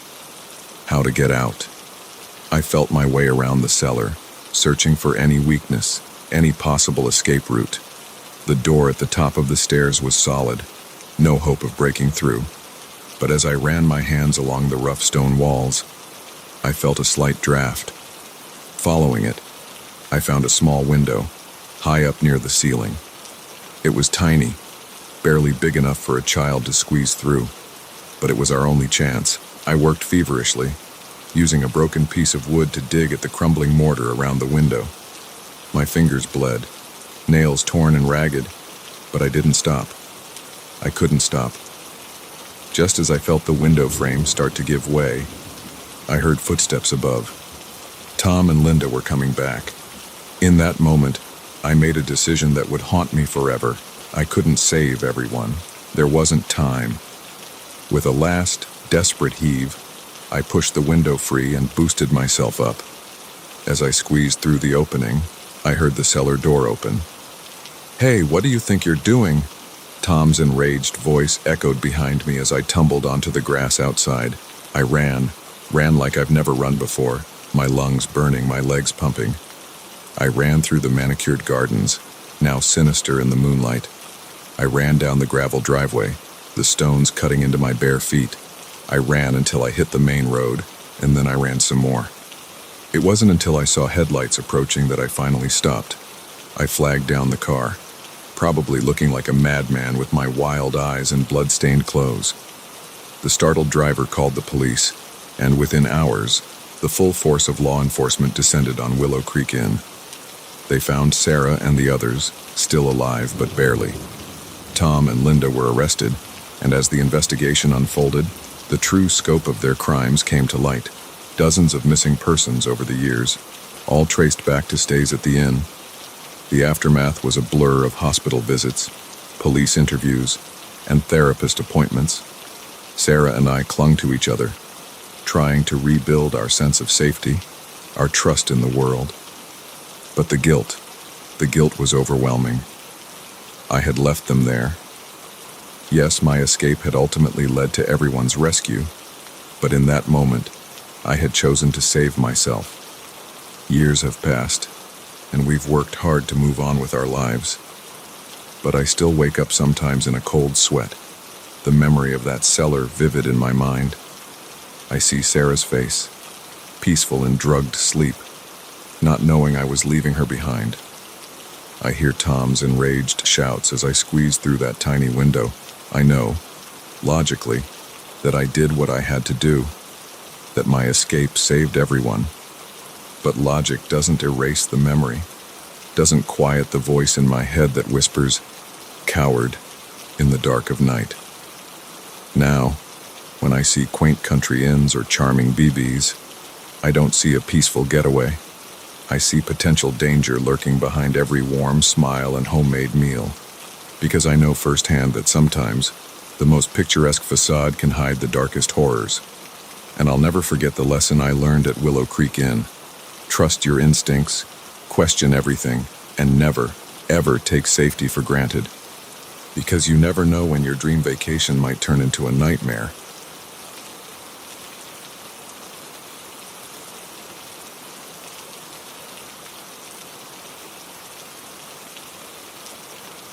The scream that pierced the night air wasn't human. It was a sound of pure anguish that made my blood run cold and my heart stop for a beat. As I stood frozen in my neighbor's living room, the house key still clutched in my trembling hand, I realized I had stumbled into something far more sinister than I could have ever imagined. It had all started innocently enough. My neighbor, Mrs. Caldwell, a sweet elderly lady who lived next door, had asked me to house sit for her while she visited her daughter for a week. I was happy to help, having lived beside her for the past 3 years. She was always kind to me, often bringing over homemade cookies or offering to water my plants when I was away. The first few days were uneventful. I'd come over in the morning before work to feed her cat, Mittens, and then again in the evening to check on things and spend some time with the furry little companion. Mrs. Caldwell's house was a quaint, well-kept bungalow, filled with doilies, floral wallpaper, and the lingering scent of lavender. It was exactly what you'd expect from a grandmother's home. On the 4th night, everything changed.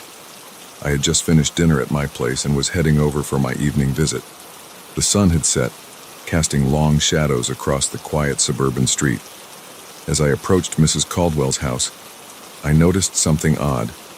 The curtains in the front window were drawn, something Mrs. Caldwell never did, as she loved to let the natural light in. I shrugged it off, figuring maybe Mittens had been up to some mischief.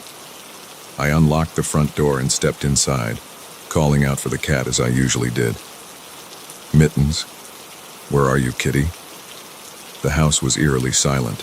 Normally, Mittens would come trotting up to greet me, meowing for attention or treats. But tonight, there was nothing. An uneasy feeling settled in the pit of my stomach as I moved further into the house. The living room was dark, so I reached for the light switch. As the room illuminated, I gasped. The usually immaculate space was in disarray. Picture frames were knocked over, a vase lay shattered on the floor, and there were scratch marks on the floral armchair, far deeper than anything Mittens could have made. My heart began to race. Had someone broken in? But nothing seemed to be missing. The TV was still there, as was Mrs. Caldwell's prized silver tea set. I pulled out my phone, ready to call the police, when I heard it. A faint scratching sound coming from the basement door. "Mittens," I called out again, my voice shaking. "Is that you?" The scratching stopped abruptly. Then came a low, guttural growl that made the hairs on the back of my neck stand up. That was definitely not Mittens. I should have left right then. I should have run out of the house and called the police. But curiosity and concern for Mittens overrode my common sense. Slowly, I approached the basement door. The growling grew louder as I got closer.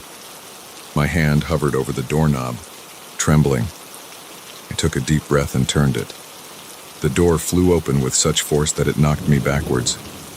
I fell hard, my head smacking against the hardwood floor. Through blurred vision, I saw something large and dark emerge from the basement. It moved with an unnatural, loping gait, more animal than human. As my vision cleared, I could make out matted fur, long limbs that bent at odd angles, and eyes that glowed an eerie yellow in the dim light. This creature was like nothing I'd ever seen before. Not quite wolf, not quite bear, but a nightmarish amalgamation of the two. I scrambled backward, my heart pounding so hard I thought it might burst from my chest. The creature advanced slowly, saliva dripping from jaws that seemed too large for its head. Those glowing eyes were fixed on me with a terrifying intelligence. That's when I heard the scream, that bone-chilling, inhuman shriek that seemed to vibrate through my very soul. It came from the creature, its mouth opening impossibly wide as it let out that horrifying sound. In that moment of shock, I managed to find my feet. I ran, faster than I've ever run in my life. I could hear the creature behind me, its claws scraping against the hardwood as it gave chase. I reached the front door, fumbling with the lock with shaking hands. Just as I felt its hot breath on the back of my neck, I wrenched the door open and tumbled outside. I slammed the door shut behind me, hearing a heavy thud as the creature collided with it. I didn't stop running until I reached my own house, locking the door and collapsing against it, gasping for breath. My mind was reeling, trying to make sense of what I'd just seen. It wasn't possible. Creatures like that didn't exist outside of horror movies and nightmares. But I knew what I'd seen. The image of those glowing eyes and gnashing teeth was burned into my memory. I called the police with trembling fingers, trying to explain what had happened without sounding completely insane. They were skeptical, of course, but agreed to send a car to check things out. As I waited, a horrible thought struck me. Mrs. Caldwell. What if she came home early? What if that thing was still in her house? I had to warn her. I found her number and dialed, praying she would answer. When she did, her cheerful hello was like a lifeline. "Mrs. Caldwell," I said, my voice cracking. "Are you still at your daughter's?" "Why, yes, dear. Is everything all right? You sound upset." I hesitated, unsure of how to explain. There's something in your house. Something dangerous. Please don't come home yet. The police are on their way." There was a long pause on the other end of the line. When Mrs. Caldwell spoke again, her voice had lost all its warmth. "Oh dear," she said, her tone flat and emotionless. "You weren't supposed to find out like this." A chill ran down my spine. "What do you mean?" That something you saw, that's my son, Timothy. He has special needs. I thought I had locked the basement door securely before I left. I felt like I was going to be sick. Your son, Mrs. Caldwell, that thing wasn't human. She sighed heavily. No, I suppose he's not. Not anymore. There was an accident, you see. Years ago. Timothy was always interested in the occult, in dark magic. One of his experiments went wrong. Very wrong.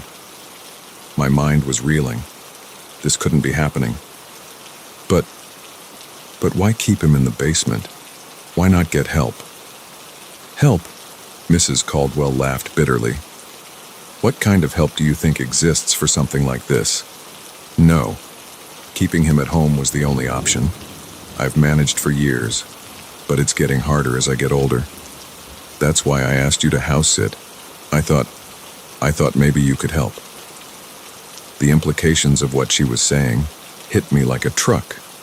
The house sitting, the frequent trips to visit her daughter. It had all been a test. She had been grooming me to take over caring for her monstrous son. Before I could respond, I heard sirens in the distance. The police were arriving. I have to go, I said quickly. The police are here. No.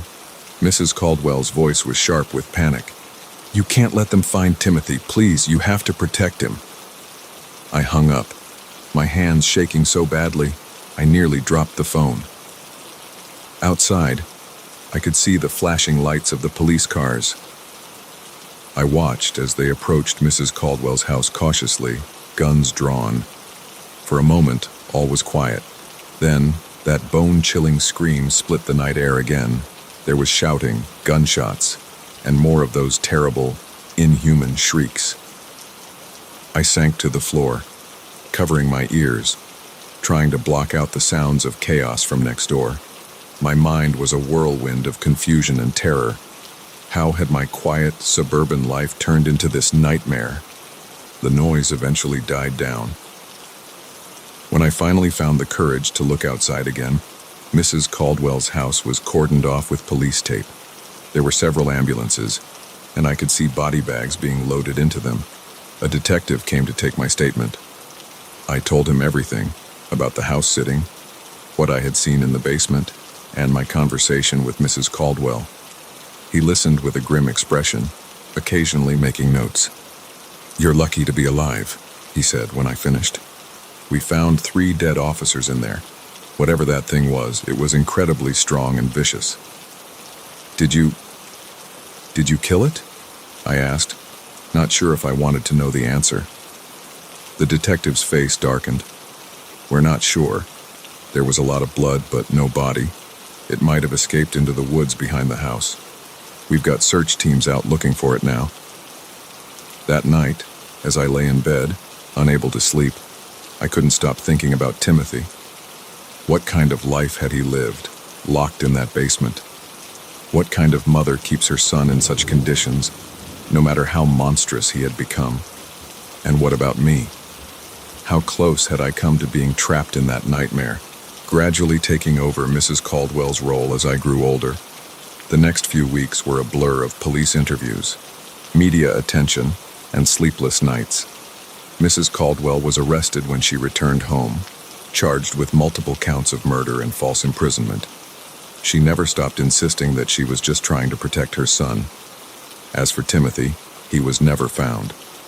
Sometimes, on quiet nights, I think I can hear distant howls coming from the woods. And every time I do, I double-check my locks and pull the curtains tight. I've learned a harsh lesson about the secrets that can lurk behind the most ordinary facades. The quiet house next door, the sweet old lady with her cookies and cat. They had hidden a horror beyond imagination. Now, every time I walk down my street, I can't help but wonder, what other secrets are hiding behind these normal-looking doors? What monsters, human or otherwise, might be lurking just out of sight? One thing's for certain, I'll never agree to house sit again.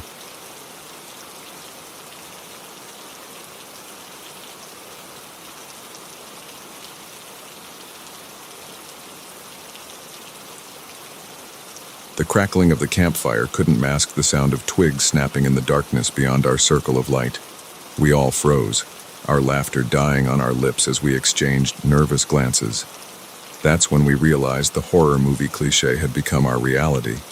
We were being stalked in the woods, miles from help, with no way out. It was supposed to be a fun weekend getaway.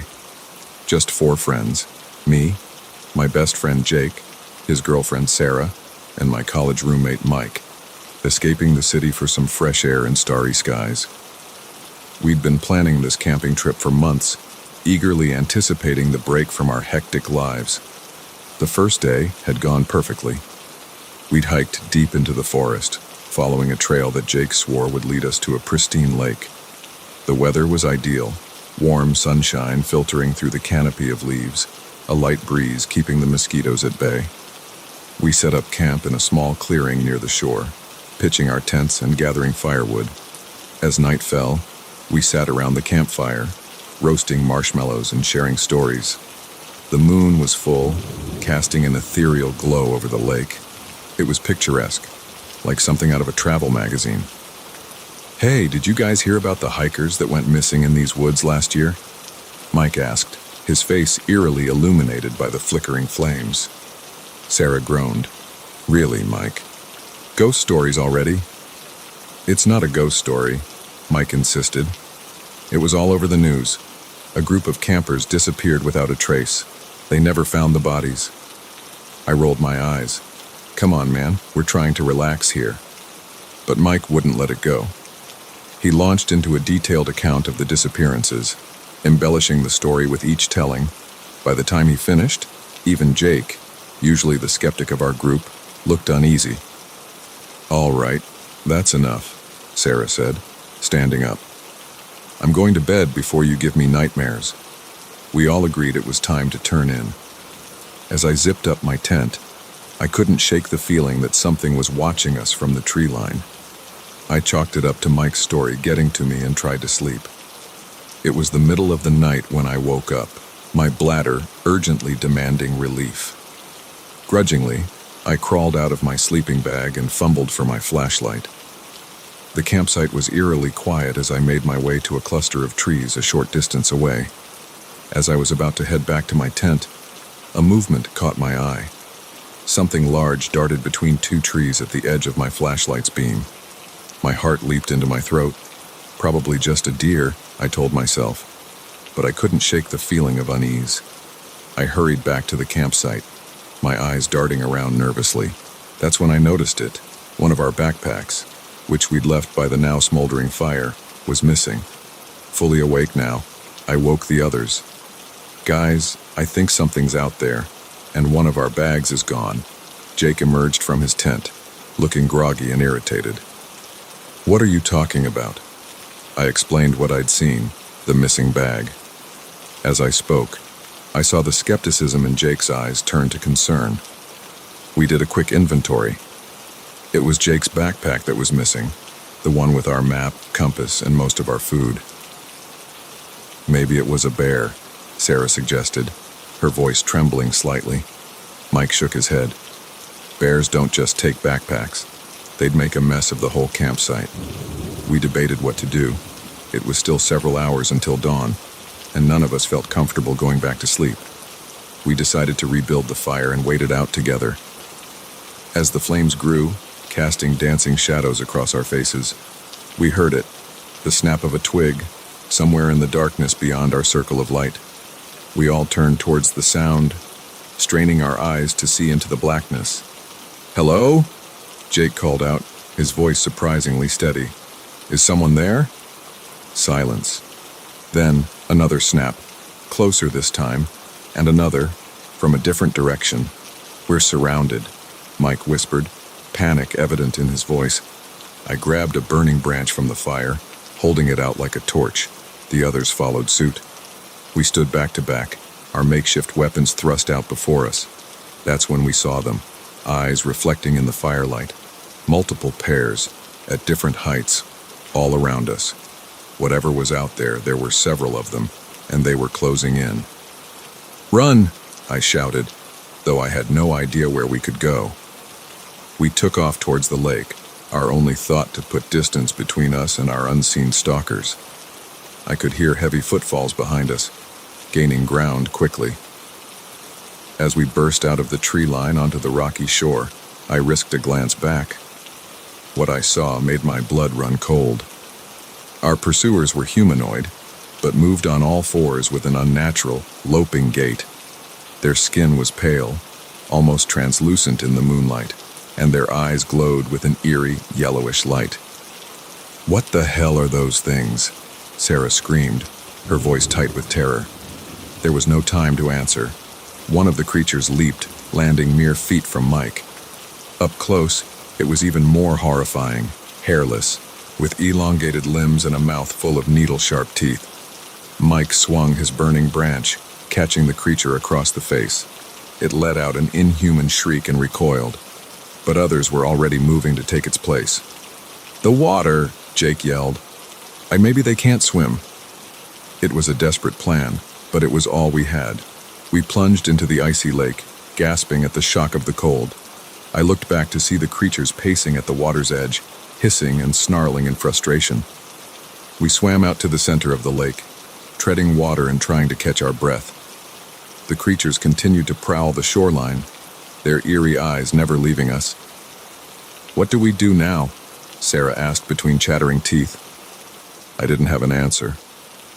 The water was freezing, and I knew we couldn't stay in it for long, but the shore was lined with those things. Whatever they were, they clearly weren't natural. My mind flashed to Mike's story about the missing hikers, and a sick feeling settled in my stomach. As if reading my thoughts, Mike spoke up. "You don't think those hikers..." "Don't," Jake cut him off. "We can't think about that right now. We need to focus on getting out of here." But how? We were trapped in the middle of a lake, surrounded by monsters, with no supplies and no way to call for help. The reality of our situation began to sink in, and I felt a wave of despair wash over me. Hours passed. We took turns supporting each other to conserve energy, but the cold was taking its toll. My limbs felt like lead, and it was becoming harder to keep my head above water. As the sky began to lighten with the first hints of dawn, I noticed something. The creatures were retreating, slinking back into the forest as the shadows receded. "Guys," I said, my voice hoarse from the cold, "I think they're leaving." We watched in disbelief as the last of the creatures disappeared into the trees. The shoreline was empty. Cautiously, we swam back to shore. Our bodies were numb, our teeth chattering uncontrollably, but we were alive. We stumbled back to our campsite, half expecting the creatures to reappear at any moment. But the forest was quiet, almost peaceful in the early morning light. Our tents were shredded, claw marks raking through the fabric. The missing backpack was nowhere to be found. We gathered what supplies we could salvage and started the long trek back to civilization, constantly looking over our shoulders. It took us most of the day to find our way out of the forest. When we finally reached the ranger station, our story was met with skepticism. They'd heard nothing about any strange creatures, and there had been no reports of missing hikers in the area. In the end, they chalked it up to an encounter with some aggressive wildlife, possibly bears. But we knew the truth. Those things weren't any animal we'd ever seen or heard of. In the weeks that followed, we tried to find any information about similar encounters in the area. But there was nothing. No reports, no sightings, nothing to corroborate our experience. Sometimes, late at night, I still wake up in a cold sweat, the memory of those glowing eyes and razor-sharp teeth vivid in my mind. I wonder about those creatures. Where did they come from? What were they? And most chillingly, are they still out there, waiting for their next victims? One thing's for certain, I'll never go camping again. The wilderness holds secrets darker than I ever imagined, and some things are better left undiscovered in the depths of the forest.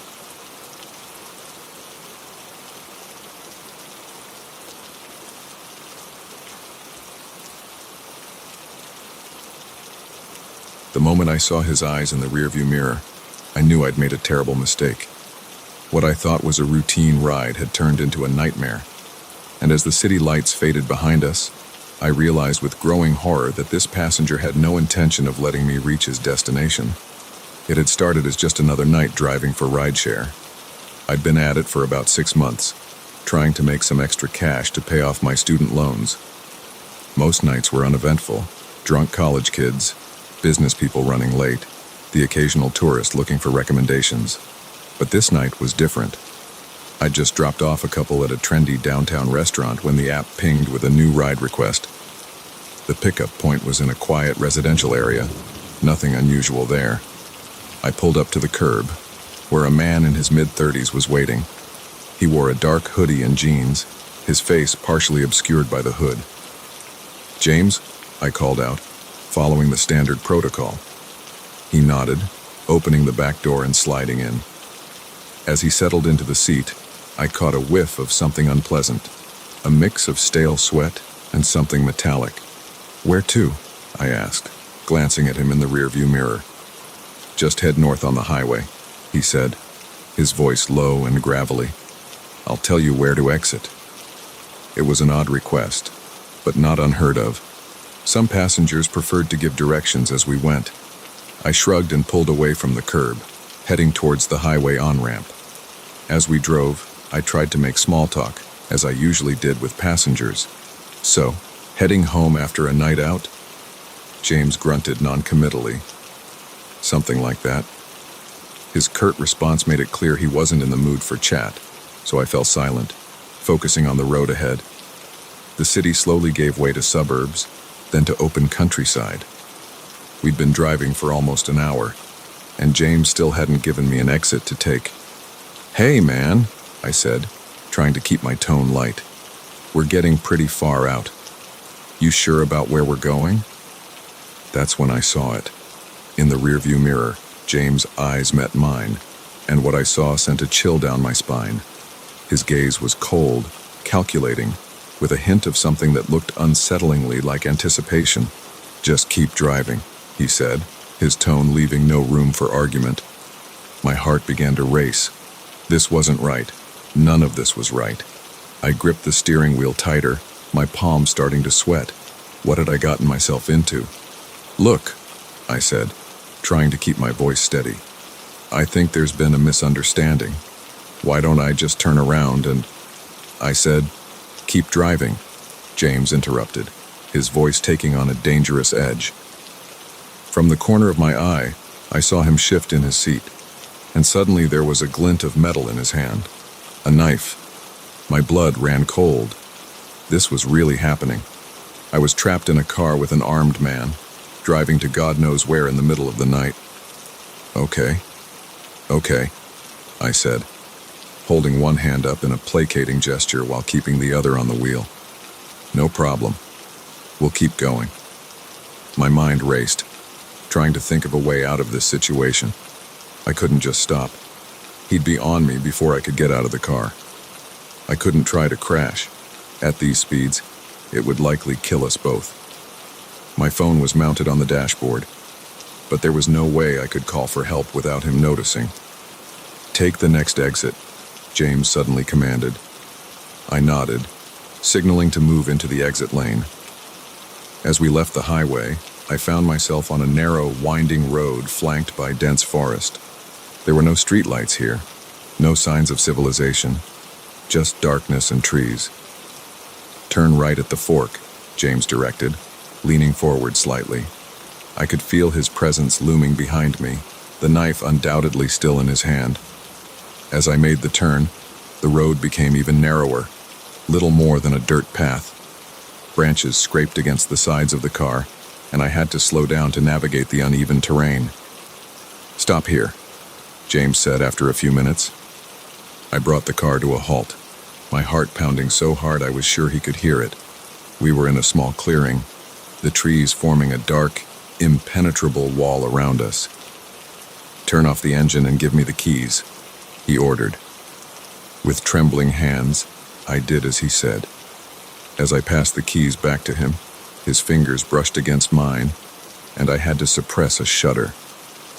"Get out," he said, his voice unnervingly calm. I opened my door slowly, my legs feeling like jelly as I stepped out into the cool night air.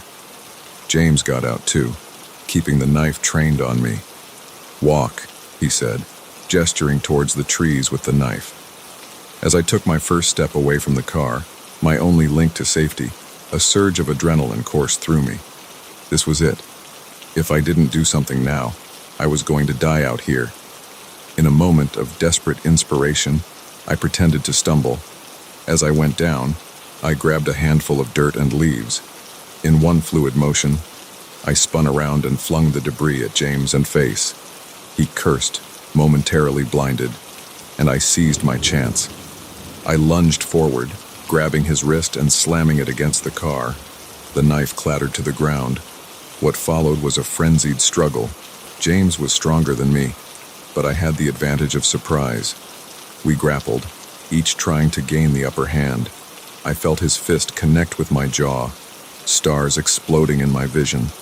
But I held on, knowing my life depended on it. Somehow, in the chaos, I managed to land a solid kick to his knee. There was a sickening crunch, and James went down with a howl of pain. I didn't wait to see if he'd get up. I scrambled for the driver's side door, thanking whatever cosmic force had made James drop the keys inside the car. With shaking hands, I managed to start the engine. James was on his feet now, limping towards me with a look of pure rage on his face. I slammed the car into reverse, not even bothering to close my door. Gravel sprayed as the tires fought for traction.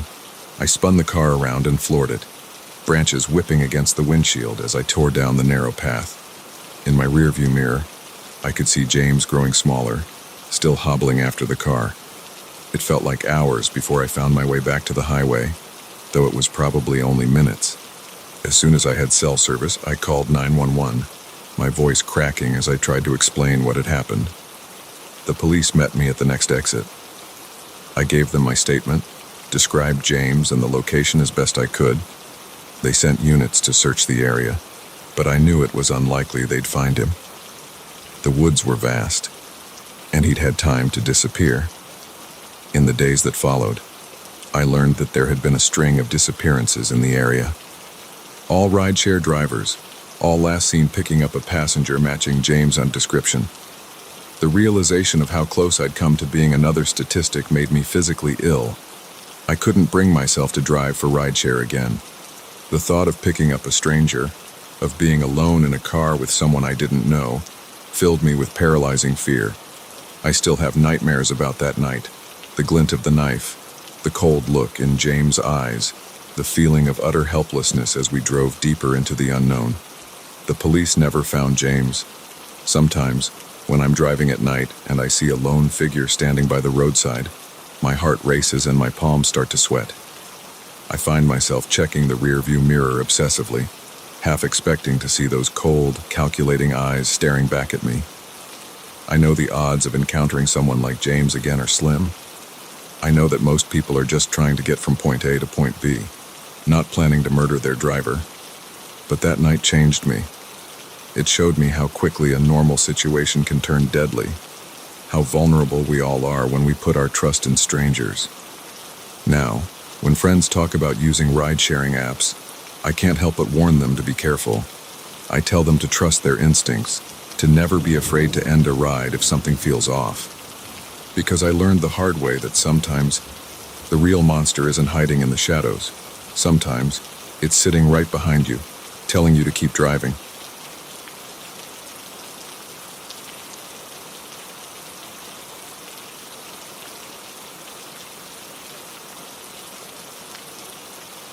The moment we stepped into the quaint little town of Millbrook, I knew something was off. The smiles were too wide, the welcomes too warm, and behind every friendly face, I could sense a secret waiting to be uncovered.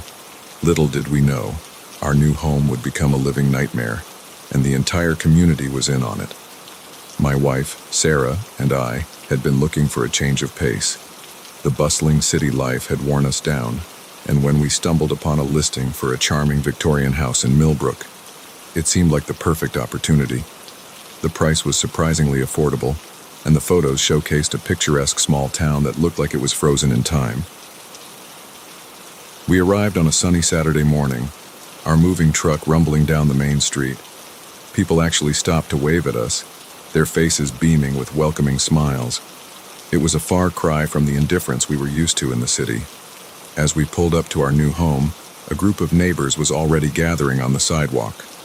A woman in her 50s, with perfectly coiffed hair and a floral dress, stepped forward. "Welcome to Millbrook," she exclaimed, extending her hand. "I'm Betty, head of the Neighborhood Welcome Committee. We're so excited to have new faces in town." I shook her hand, a bit overwhelmed by the enthusiasm. "Thanks, I'm Tom, and this is my wife, Sarah. We're happy to be here." The rest of the day was a whirlwind of introductions and offers of help. Neighbors pitched in to unload the truck, brought over homemade casseroles, and gave us a rundown of the town's history. By evening, we were exhausted but feeling optimistic about our decision to move. The first week passed in a blur of unpacking and settling in. Everyone we met was incredibly friendly, almost to the point of being overbearing. There was always someone dropping by with baked goods or offering to show us around town. It was during one of these tours, led by our neighbor Jim, that I first noticed something strange. We were walking past the town hall when I saw a group of people huddled near the entrance, speaking in hushed tones. As we approached, they quickly dispersed, their faces morphing from serious to cheerful so fast it was unsettling.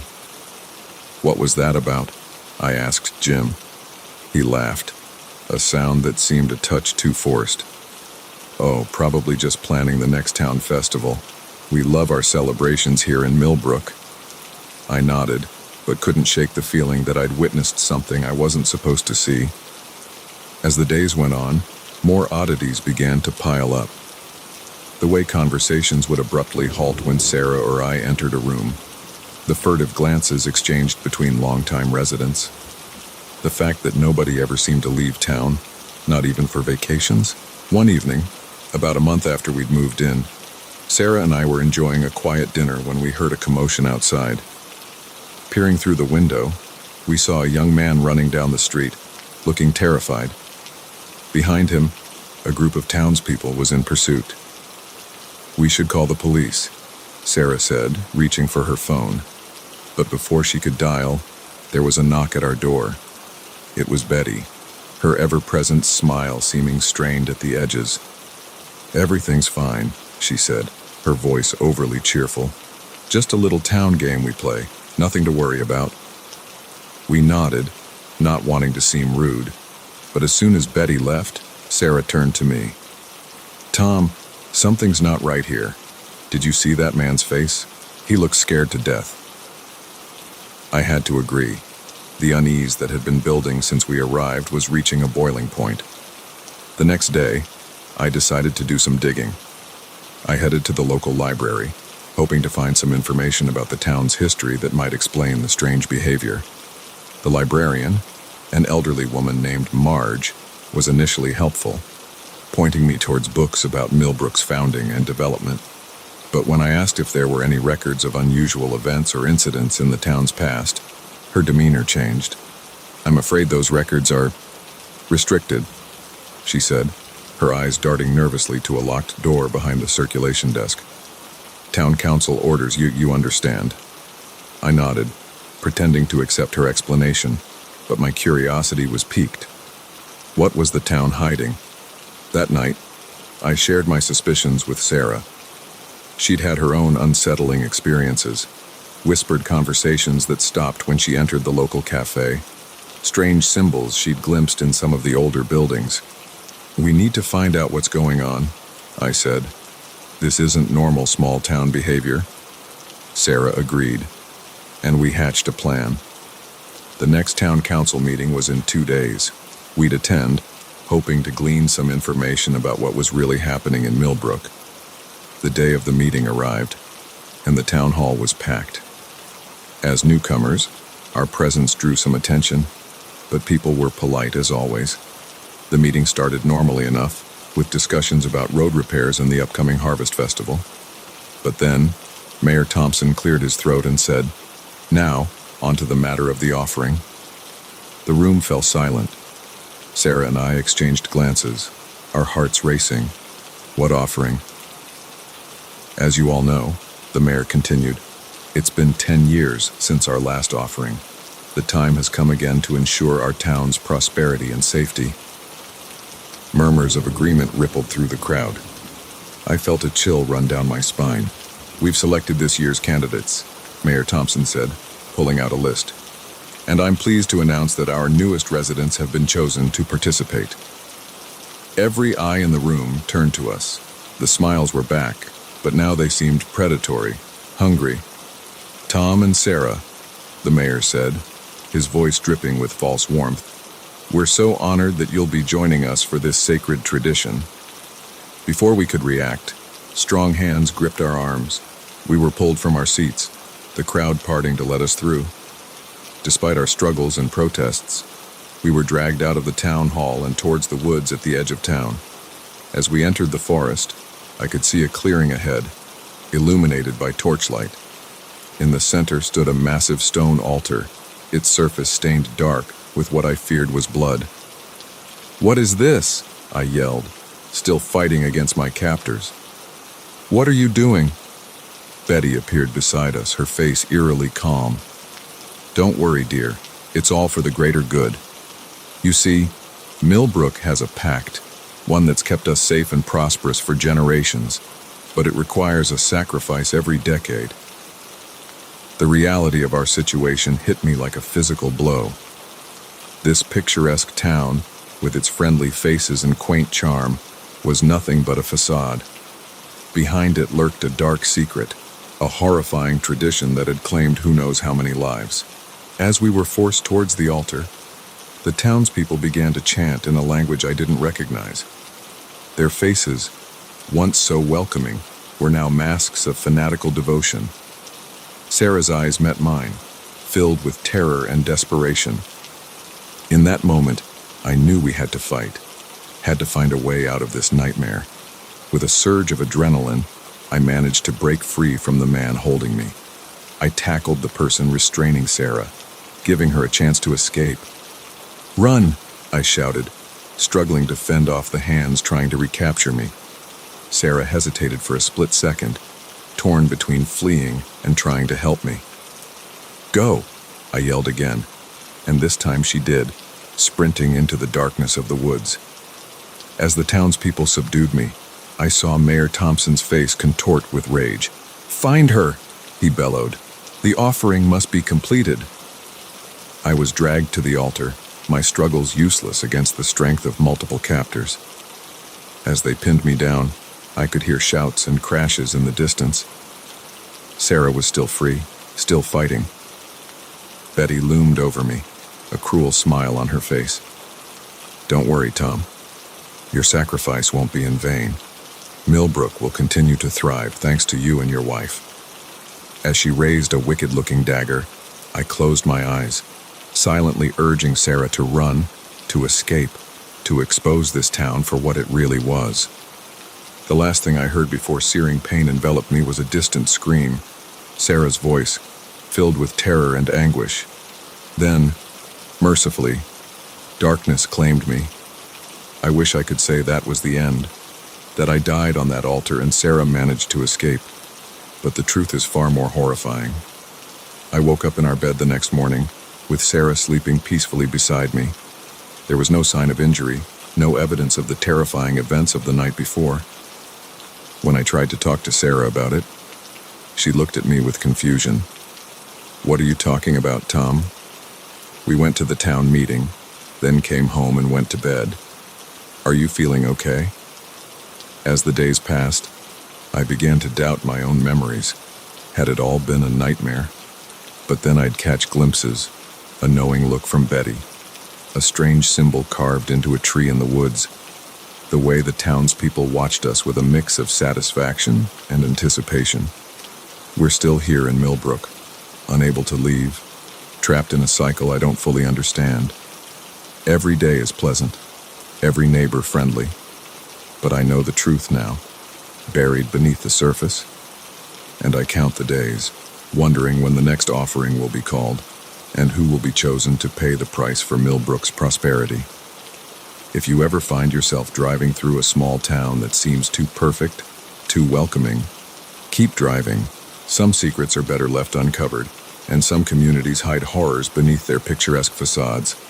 Millbrook's dark heart beats on, and we are powerless to stop it.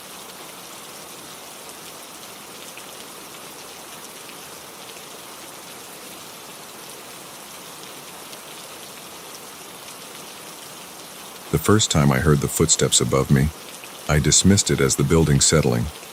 But when I found a half-eaten sandwich in the break room fridge that nobody claimed, I realized with growing horror, someone was living in our office building, hiding in plain sight. I'd been working as a night security guard at Pinnacle Tower for about 6 months. It was a cushy job, perfect for a grad student like me who needed quiet time to study. The 50-story office building was practically deserted at night, with only a handful of workaholics burning the midnight oil on the lower floors. My routine was simple: make rounds every couple of hours, monitor the security cameras, and make sure no one who wasn't supposed to be there got in. Most nights, the hardest part of my job was staying awake. It all started on a Tuesday night in October. I was making my usual 2 a.m. round, walking through the darkened hallways of the 30th floor, when I heard it. Footsteps, soft but distinct, coming from the ceiling above me. I froze, listening intently. For a few seconds, there was nothing. Then, another step, followed by what sounded like something being dragged. My heart rate picked up. I knew for a fact that the 31st floor was empty. I'd just checked it an hour ago. I radioed my partner, Dave, who was monitoring the cameras downstairs. "Hey, Dave, you see anyone on 31? There was a pause. Then his voice crackled through. "Negative. Place is dead as usual." "Why?" I hesitated, suddenly feeling foolish. "Thought I heard something. Probably just the building creaking." Dave chuckled. "This place does make some weird noises at night. Don't let it spook you, rookie." I finished my round, trying to shake off the uneasy feeling. But over the next few weeks, strange occurrences began to pile up. It started small: a coffee mug left in the sink that hadn't been there the night before. Lights on in rooms I was sure I'd turned off. Once, I found a computer on the 28th floor still running, open to a social media site, when I knew the last employee had left hours ago. I mentioned these oddities to Dave, but he brushed them off. "Probably just some workaholic forgetting to log off or clean up," he said with a shrug. But I couldn't shake the feeling that something wasn't right. I started paying closer attention during my rounds, looking for anything out of place. That's when I noticed other things. Tiny scraps of food in waste baskets that should have been empty, a couch cushion that looked slightly flattened, as if someone had been sleeping on it. Then came the incident with the sandwich. It was about a month after I'd first heard the footsteps. I was doing my usual check of the break rooms when I opened the fridge on the 35th floor. There, on the top shelf, was half of a turkey sandwich. This wouldn't have been odd, except I knew for a fact that this floor had been empty for weeks due to renovations. I radioed Dave immediately. "Hey, you know anything about a sandwich in the 35th floor fridge?" "A sandwich?" Dave sounded confused. "That floor's been closed off. Nobody should be up there." "Yeah, that's what I thought." I could almost hear Dave's frown through the radio. "All right, I'm coming up. Let's check it out." We did a thorough sweep of the floor, but found nothing else out of place. The sandwich remained a mystery, but it was enough to make Dave take my concerns seriously. "Okay," he said, as we rode the elevator back down to the lobby. "From now on, we document everything. Any little thing that seems off, write it down. We'll figure out what's going on." Over the next week, our list of oddities grew. More food missing from break rooms, a shower in one of the executive bathrooms that was wet when it should have been dry, and always, those faint footsteps in the night. We brought our concerns to the building manager, but he was skeptical. "You're probably just catching the cleaning crew or some employees working late," he said dismissively. "Unless you actually see someone who shouldn't be here, there's not much we can do." But I knew it was more than that. Someone, or something, was living in our building, moving around unseen, surviving off the leftovers of office life. It all came to a head on a Friday night in December. I was alone in the security office, Dave having called in sick. The building was quieter than usual, with most employees having left early for a holiday weekend. I was halfway through my 10 p.m. round when the power went out. 1 second, the hallway was brightly lit, and the next, I was plunged into darkness. The emergency lights kicked in almost immediately, casting an eerie red glow through the corridors. I reached for my radio to call it in, only to find it dead. The backup generator should have kicked in by now, keeping our communications online. Something was very wrong. Heart pounding, I made my way to the nearest stairwell, intending to get back to the security office and check the systems. As I pushed open the door, I heard it. Footsteps, running down the stairs from above. I froze, my hand on the door handle. The steps were getting closer, echoing in the confined space of the stairwell. Without thinking, I let the door swing shut and backed away, looking frantically for a place to hide. There was a supply closet a few feet away. I dove inside, pulling the door closed behind me just as I heard the stairwell door bang open. Through the slats in the closet door, I could see a figure move past, illuminated by the red emergency lights. It was a man, or at least had the shape of a man. He was thin, almost emaciated, with wild, matted hair. His clothes were a patchwork of what looked like discarded office wear, a suit jacket 2 sizes too big, mismatched pants, shoes that flapped open at the soles. He moved with a strange, jerky gait, his head swiveling back and forth as if checking for pursuit. In his hand, he clutched what looked like a makeshift weapon, a broom handle with a sharpened end. As he passed my hiding spot, I held my breath, afraid even the slightest sound would give me away. The man paused for a moment, and I was sure he had heard me. But then he continued on, disappearing around a corner. I waited several agonizing minutes before I dared to move.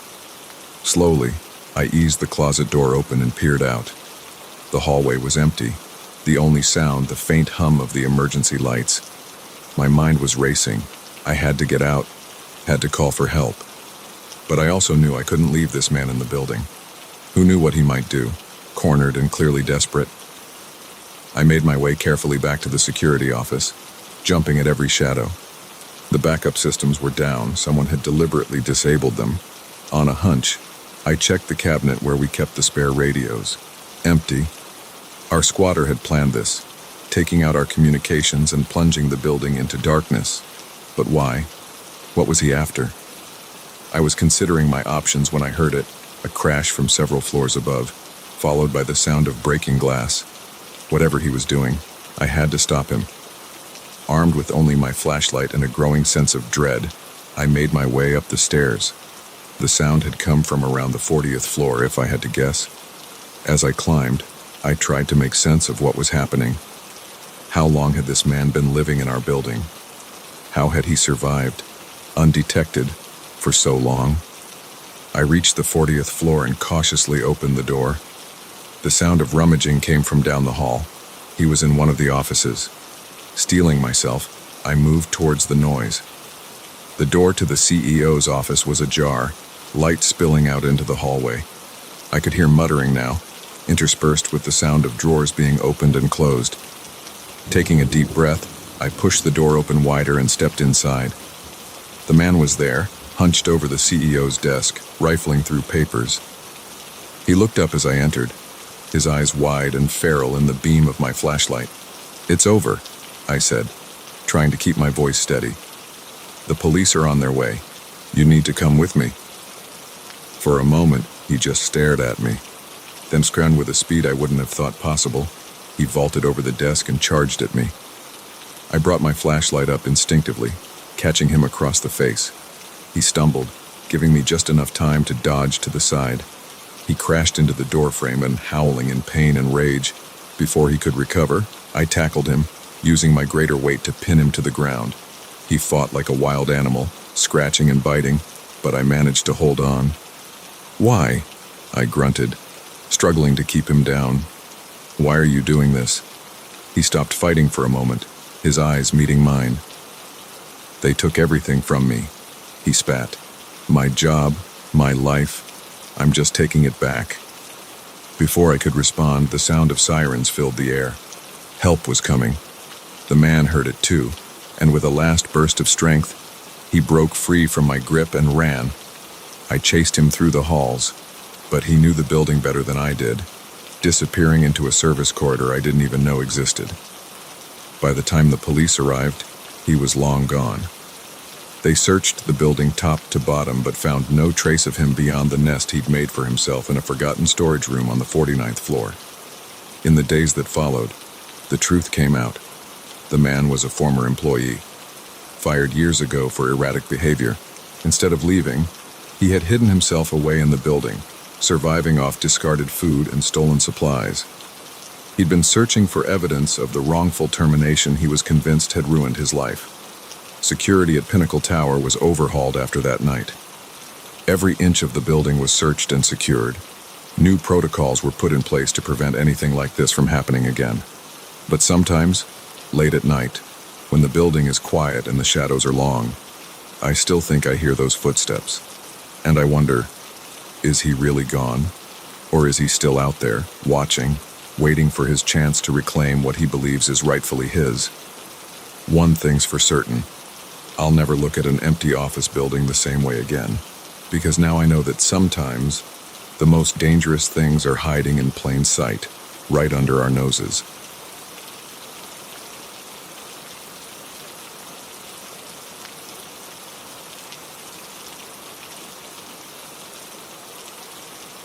The moment we stumbled into that hidden village, I knew we'd made a terrible mistake. The smiles were too wide, the welcomes too warm, and as the sun set behind the mountains, I realized with growing horror that we might never be allowed to leave. It had started as a simple hiking trip. My best friend, Jake, and I had been planning this adventure for months.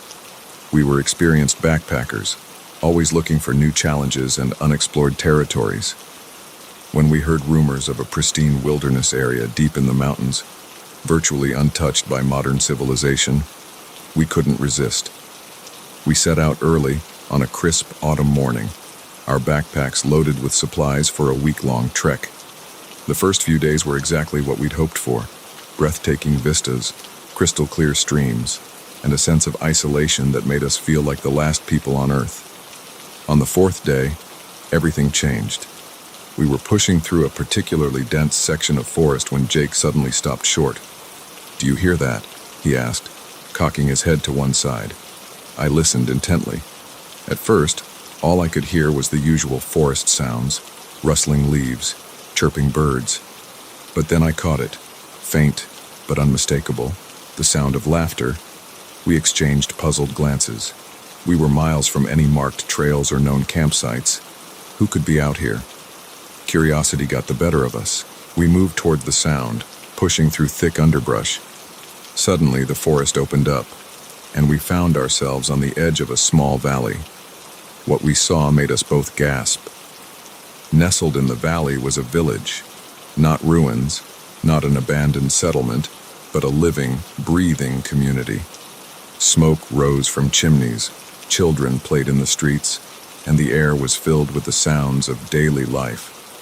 "This is impossible," Jake muttered. "There's nothing on the maps about a village out here." As we stood there, dumbfounded, a group of villagers noticed us. Their reaction was immediate and overwhelming. They rushed towards us, faces beaming with welcoming smiles. "Visitors," one man exclaimed, reaching us first. "It's been so long since we've had visitors." Before we knew it, we were swept into the village, surrounded by eager faces and a barrage of questions. Where had we come from? How had we found them? Were there others? The village elder, a surprisingly spry old man named Eli, invited us to stay in his home. "You must be exhausted," he said, ushering us inside a cozy wooden house. "Please, rest. We'll have a feast tonight to celebrate your arrival." Jake and I were too stunned to refuse. We found ourselves seated at a table, bowls of hot stew placed before us. As we ate, Eli explained that their village, Haven, had been founded generations ago by people seeking to escape the outside world. "We're entirely self-sufficient here," he said proudly. "We have everything we need." It was an anthropologist's dream, a hidden society, untouched by modern influence. Jake was fascinated, peppering Eli with questions about their way of life. But something felt off to me. The villagers' enthusiasm seemed forced, their smiles a bit too wide. As night fell, the entire village gathered for the promised feast. There was music, dancing, and more food than I'd ever seen in one place. Everyone was welcoming, almost excessively so. Yet I couldn't shake the feeling that we were being watched, evaluated. It was late when we finally retired to the room Eli had prepared for us. As soon as the door closed, I turned to Jake. "We need to leave," I whispered urgently. "First thing in the morning." Jake looked at me like I was crazy. "Leave? Are you kidding? This is the discovery of a lifetime. We need to stay, learn more about them." I tried to explain my unease, the sense that something wasn't right, but Jake brushed off my concerns. "You're just paranoid," he said. "These people have been nothing but kind to us." I didn't sleep well that night, my dreams filled with unsettling images of smiling faces hiding sharp teeth. The next morning, we joined the villagers for breakfast. As we ate, I casually mentioned that we'd need to be moving on soon. The reaction was immediate and unsettling. "Leave?" Eli said, his smile faltering for the first time. "But you've only just arrived. Surely you can stay a few more days." I opened my mouth to insist, but Jake cut me off. "We'd love to," he said enthusiastically. I shot him a glare, but he ignored me. As the days passed, my unease grew. Every time I mentioned leaving, I was met with the same response, insistence that we stay longer, that there was still so much to see and learn. Jake was no help, completely enamored with the village and its people. I started to notice other things too. There were no young adults in the village, only children and older people. When I asked about it, I was given vague answers about a coming-of-age ritual that took the young people away for a time. And then there were the nights. Sometimes I'd wake to strange sounds, chanting coming from the woods, or what sounded like muffled screams. When I asked, I was told it was just wildlife or the wind playing tricks. A week turned into 2, and still, any attempt to leave was thwarted. Our packs had mysteriously disappeared. We were told the paths out of the valley were treacherous and needed guides who were always conveniently unavailable. I tried to talk to Jake and to make him see that we were essentially prisoners, but he wouldn't listen. He was spending more and more time with the villagers, learning their customs, participating in their rituals. I hardly recognized him anymore. One night, unable to sleep, I decided to do some exploring on my own. I slipped out of Eli's house and made my way to the edge of the village. As I approached the tree line, I heard voices, keeping to the shadows. I moved closer. What I saw chilled me to my core. A group of villagers, including Eli, were gathered in a small clearing. In the center was an altar of some kind, and on it, I had to stifle a scream. There was a body, motionless. Eli was speaking, his voice low and intense. "The old gods are hungry," he was saying. "They demand sacrifice. But fear not, for our visitors will soon fulfill their purpose. Their blood will ensure our prosperity for another generation." I stumbled back, my mind reeling. This couldn't be happening. But deep down, I knew it was true. We weren't guests. We were sacrificial lambs. I raced back to the house, my heart pounding. I had to convince Jake, had to make him see the danger we were in.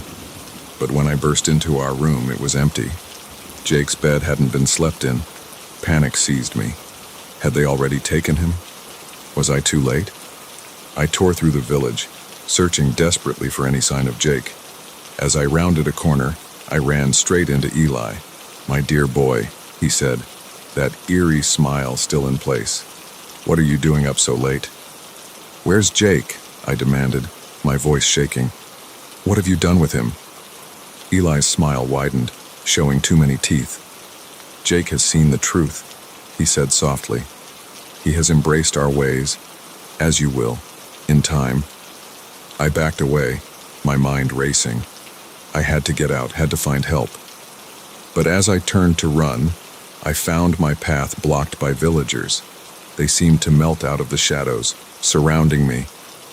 Now, Eli said, his voice taking on a soothing tone that made my skin crawl. There's no need for all this fuss. You're part of our family now. Forever. As they closed in around me, I saw Jake among them. His eyes were vacant, his smile empty. Whatever they'd done to him, my friend was gone. I fought, desperately, but there were too many of them. As I felt myself being dragged towards the woods, towards that terrible altar, I realized the horrible truth. We had walked willingly into this trap, seduced by the idea of discovery and the illusion of welcome. The last thing I remember is the chanting, growing louder as we approached the clearing. The old gods might be hungry, but it was the smiling villagers of Haven who would feast tonight. I don't know how I'm writing this now, or how much time has passed. My memories are hazy, filled with glimpses of rituals and the taste of something sweet and metallic. Sometimes, I think I'm still in that village, living out some strange half-life. Other times, I fear this is all a dying hallucination. But if you're reading this, if by some miracle these words have made it out of Haven, heed my warning. Be careful where you wander. Not all hidden places want to be found, and some smiles hide sharp teeth, hungry for sacrifice. And if you ever find yourself in a too perfect village, where the welcome is too warm and the smiles too wide, run, and don't look back. Because once Haven embraces you, it never lets go. Let's go.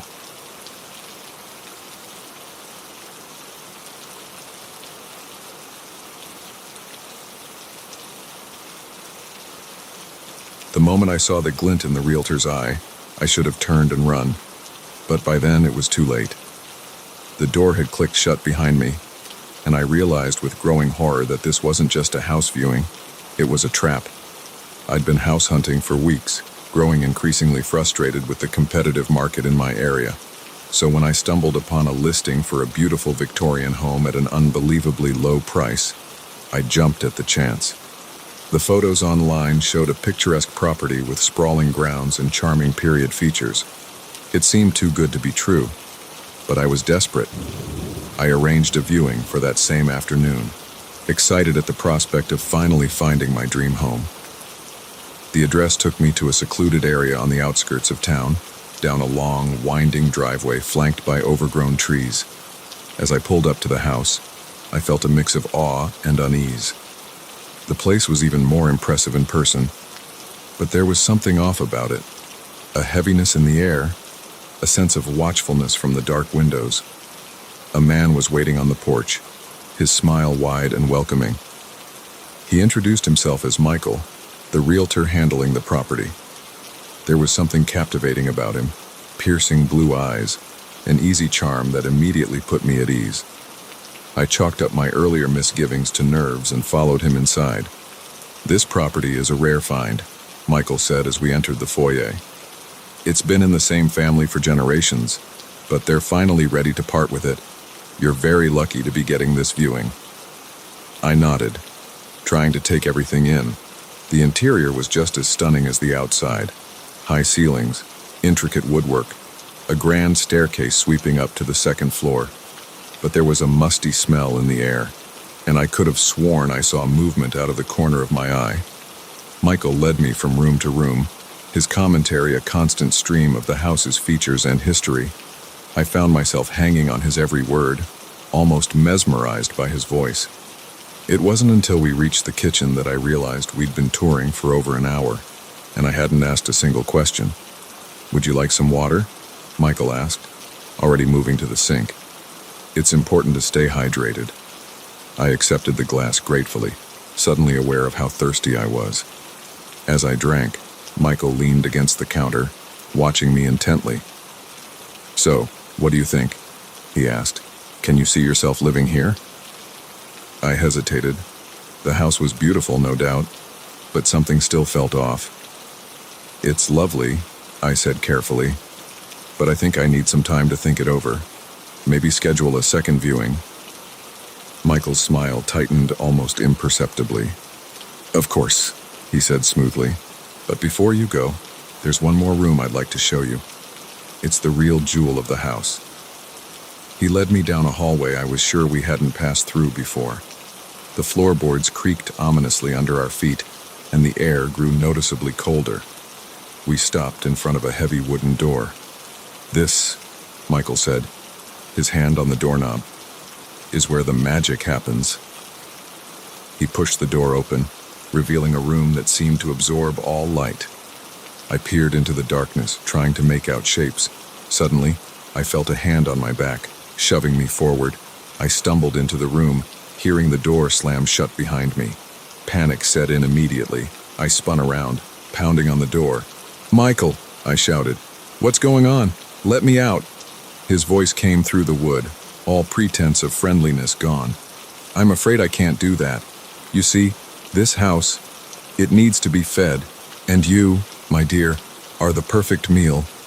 My blood ran cold. This couldn't be happening. I fumbled for my phone, but the screen remained dark, no signal. As my eyes adjusted to the gloom, I began to make out my surroundings. The room was circular, with strange symbols carved into the walls. In the center stood a stone altar, stained dark with what I prayed wasn't blood. I searched frantically for another way out, but there were no windows, no other doors. Just as despair began to set in, I heard it, a low, rumbling sound coming from the walls themselves. The carvings began to glow with an eerie light, and I felt a presence in the room, ancient and hungry. "The house has awakened," Michael's voice drifted through the door. "It's been so long since it's had a proper sacrifice. I do hope you'll be sufficient." I backed away from the walls, my heart pounding so hard I thought it might burst from my chest. The rumbling grew louder, and I could see the stone of the walls rippling as if something was trying to push through. In that moment of pure terror, a strange clarity came over me. I wasn't going to die here, not in this room, not as food for some eldritch horror masquerading as a house. I looked around, desperate for anything I could use as a weapon. My eyes fell on the altar. There, almost hidden by the gloom, was a small knife. It looked ancient, its blade dull with age and crusted with something I didn't want to identify. I lunged for it, my fingers closing around the hilt just as a section of the wall burst open. A tentacle, glistening and impossibly large, whipped out towards me. I slashed at it with the knife, surprised when it connected. The thing recoiled with a shriek that shook the very foundations of the house. Emboldened, I turned to the door, hacking at the wood around the lock.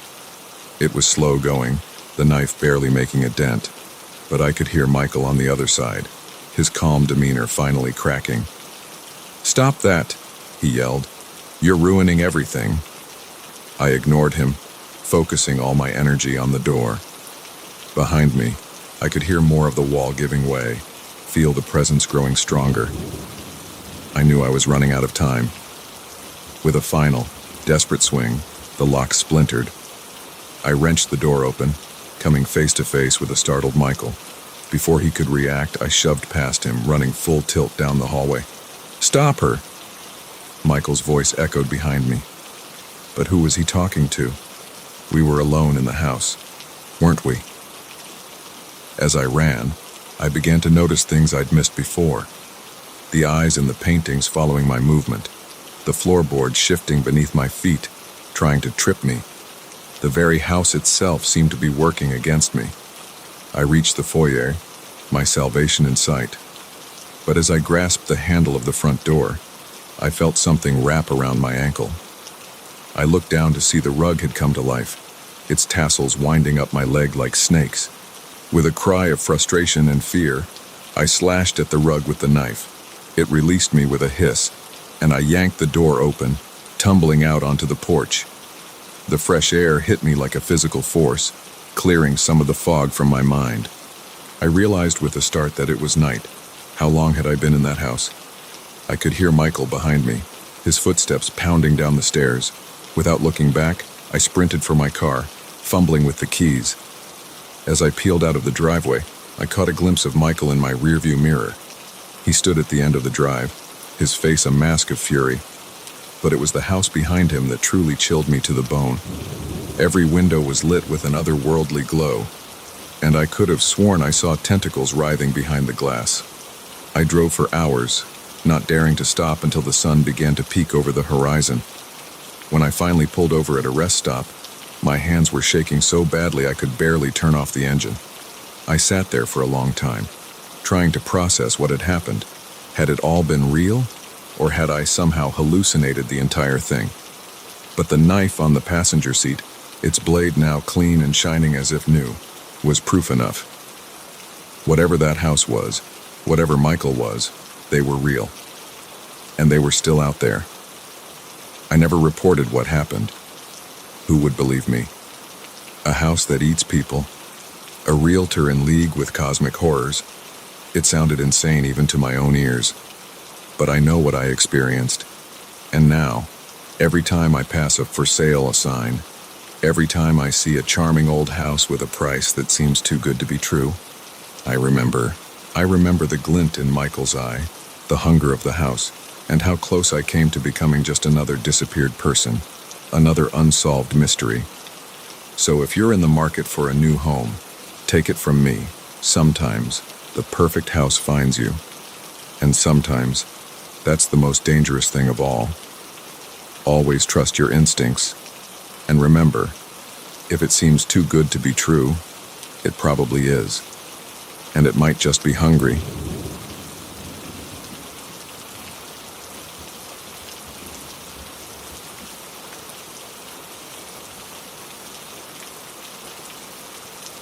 The moment I tasted the oddly sweet tang in my complimentary welcome drink, I knew something was terribly wrong.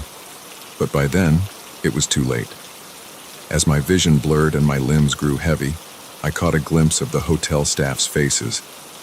Their welcoming smiles had twisted into something sinister, and I realized with growing horror that this luxury getaway had just become a nightmare.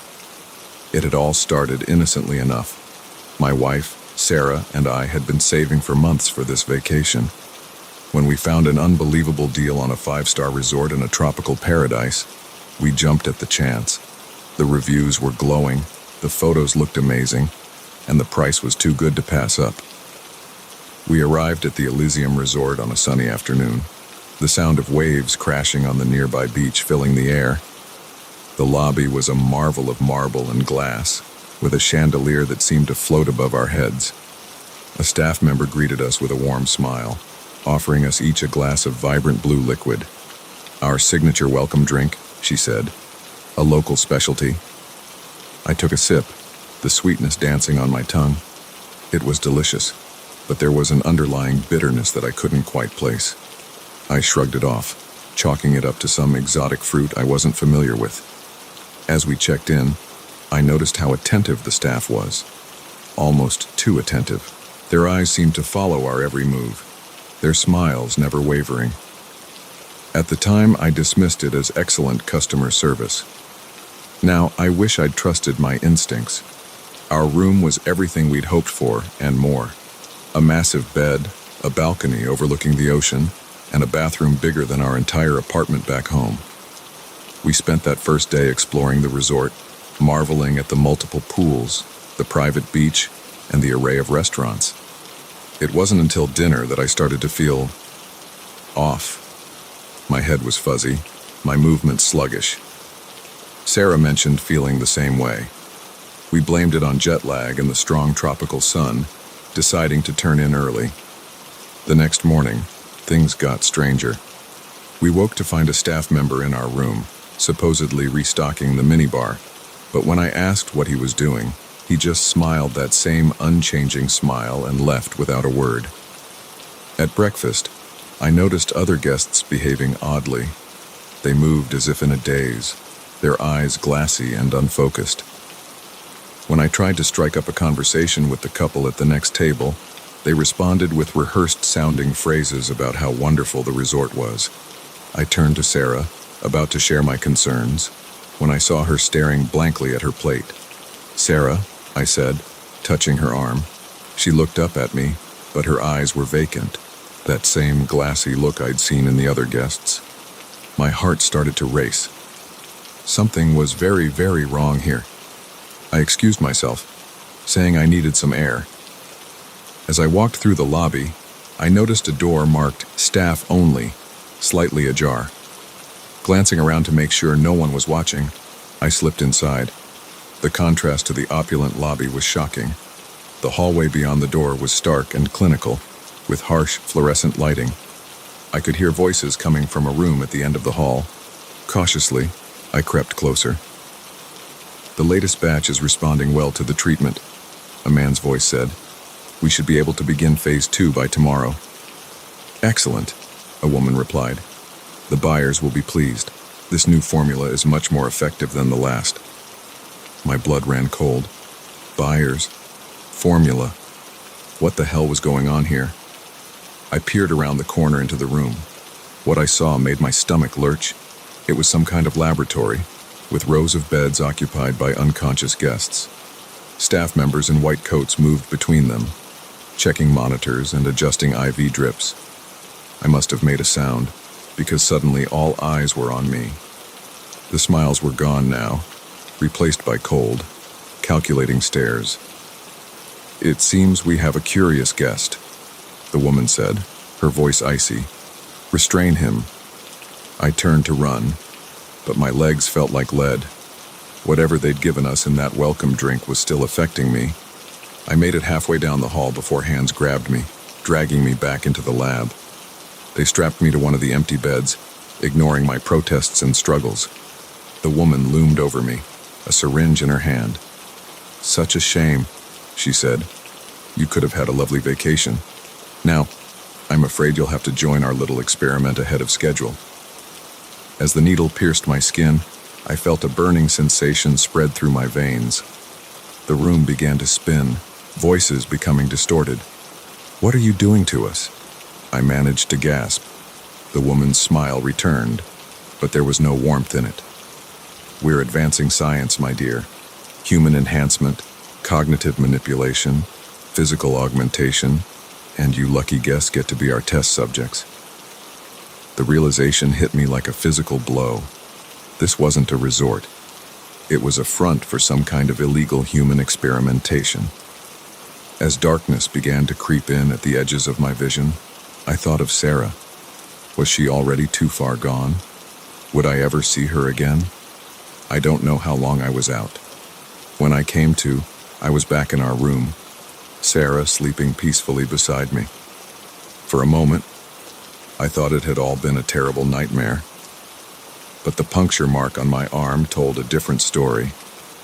I shook Sarah awake, relief washing over me when I saw recognition in her eyes. "We have to get out of here," I whispered urgently, explaining what I'd seen. She looked skeptical at first, but as I spoke, fear crept into her expression. "I thought I was just having weird dreams," she said.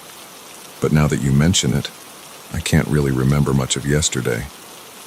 We packed quickly and quietly, planning to make a break for it. But as we opened our door, we found a staff member waiting outside, that same eerie smile plastered on his face. "Is everything all right?" he asked, his tone friendly but his eyes cold. "Fine," I lied. "Just going for an early morning walk on the beach." He nodded, but I noticed him speaking quietly into a radio as we passed. We tried to act casual as we made our way through the lobby, but I could feel eyes on us from every direction. Just as we reached the front doors, an alarm blared. "Code red," a voice announced over the speakers. "We have runners." Abandoning all pretense, we ran. Behind us, I could hear shouts and the pounding of feet. We sprinted across the parking lot, desperation giving us speed. A car was approaching, a taxi dropping off new guests. Without thinking, I rushed towards it, yanking open the back door and pushing Sarah inside. "Drive," I yelled at the startled driver. "Please, just drive." Whether it was the panic in my voice or the sight of the pursuing staff members, the driver didn't argue. He slammed the car into gear and we peeled out of the resort. As we sped down the coastal road, Sarah and I held each other, shaking with adrenaline and fear. We had escaped, but at what cost? What had they done to us during our stay? And how many other unsuspecting guests were still trapped in that horrific place? We went to the police as soon as we reached the city, but our story was met with skepticism. Without proof, it was our word against that of a prestigious resort. By the time an investigation was launched, the Elysium Resort had mysteriously closed. Its staff and guests vanished without a trace. Sarah and I spent months undergoing tests, trying to determine what had been done to us. The doctors found traces of unknown compounds in our blood, but the long-term effects remain a mystery. We still have nightmares about our time at the Elysium. Sometimes, I wake up in a cold sweat, convinced I'm back in that sterile lab. Sarah occasionally has moments where she goes blank, her eyes taking on that glassy look I remember from the other guests. I don't know if we'll ever fully recover from what happened to us, but we're determined to spread our story, to warn others about the dangers that can lurk behind luxury facades and too-good-to-be-true vacation deals. So if you're planning a getaway and come across an offer that seems perfect, pristine beaches, 5-star amenities, unbelievable prices, think twice. Sometimes, paradise comes at a cost far greater than the number on your credit card statement. And the smiling staff member offering you a welcome drink might be the gatekeeper to a nightmare you may never wake up from.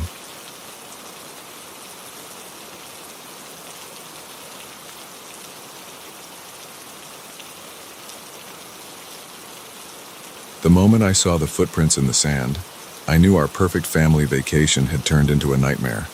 They weren't our prints, and they certainly weren't from any of the resort staff. No, these were different, predatory, circling our beachfront villa with a purpose that made my blood run cold. It was supposed to be the getaway we all needed. My wife, Lisa, our 2 kids, Emma, 10, and Jake, 8. And I had been looking forward to this trip for months. A week at an exclusive beach resort, far from the bustling city and the stress of our daily lives. The brochure had promised pristine beaches, crystal clear waters, and the kind of privacy you can only get at a high-end establishment. When we arrived, it seemed like paradise.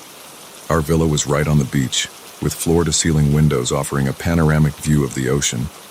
The kids were ecstatic, immediately running down to the water's edge to play in the surf. Lisa and I exchanged relieved smiles. Maybe this really was the perfect vacation we'd been dreaming of. The first 2 days were blissful.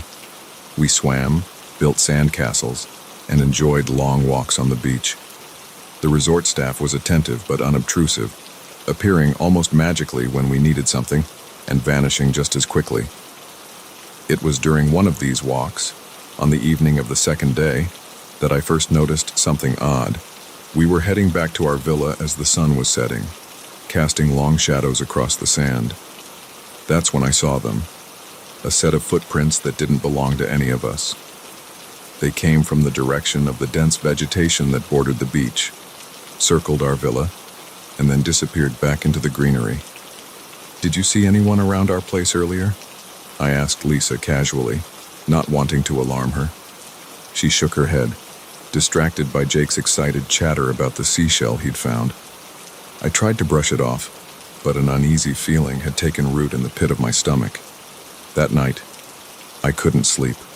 Every sound, the crash of the waves, the rustle of palm fronds in the breeze, seemed amplified and sinister. I got up several times to check on the kids and peer out the windows, but saw nothing out of the ordinary. The next morning, I woke early and went outside to survey the beach. The footprints were gone, erased by the tide or the resort's diligent staff.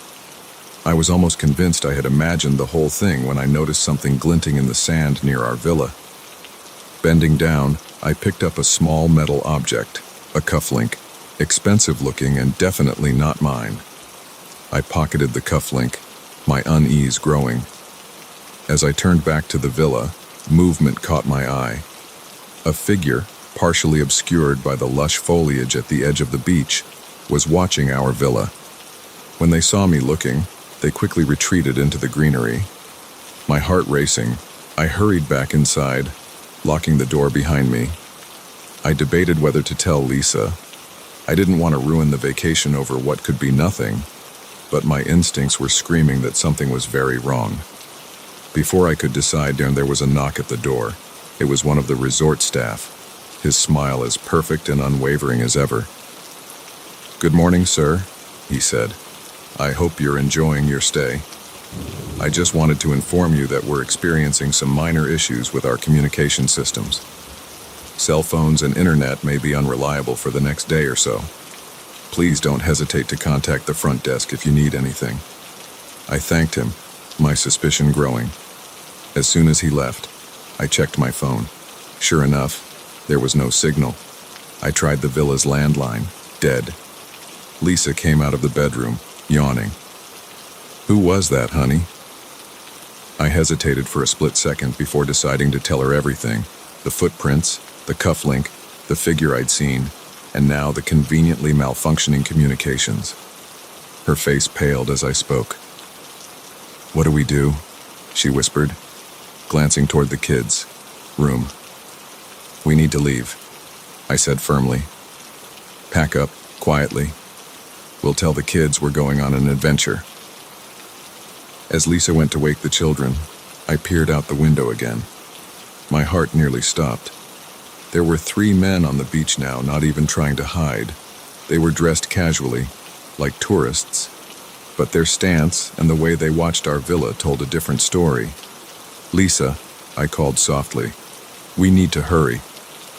We threw our belongings haphazardly into our suitcases, trying to maintain a facade of excitement for the kids' sake. Emma, perceptive as always, sensed something was wrong. "Dad, why are those men looking at our house?" she asked, peering out the window. "They're just admiring the view, sweetie," I lied, my voice strained.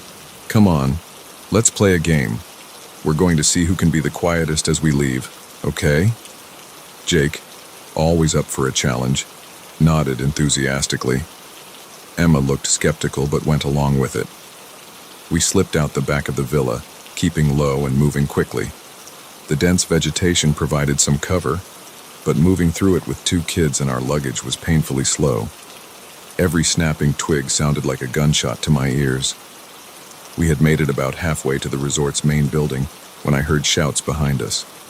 They had discovered we were gone.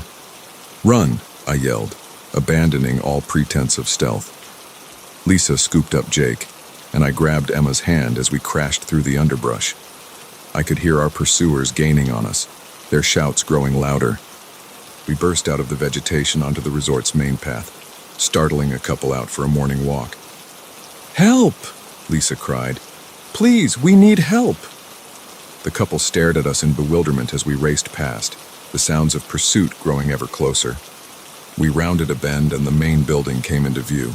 A taxi was just pulling away from the entrance. "Wait!" I shouted, waving frantically. By some miracle, the driver saw us and stopped. We piled into the cab, gasping for breath. "Drive!" I yelled. "Now!" The driver, looking alarmed, hit the gas just as our pursuers emerged onto the path.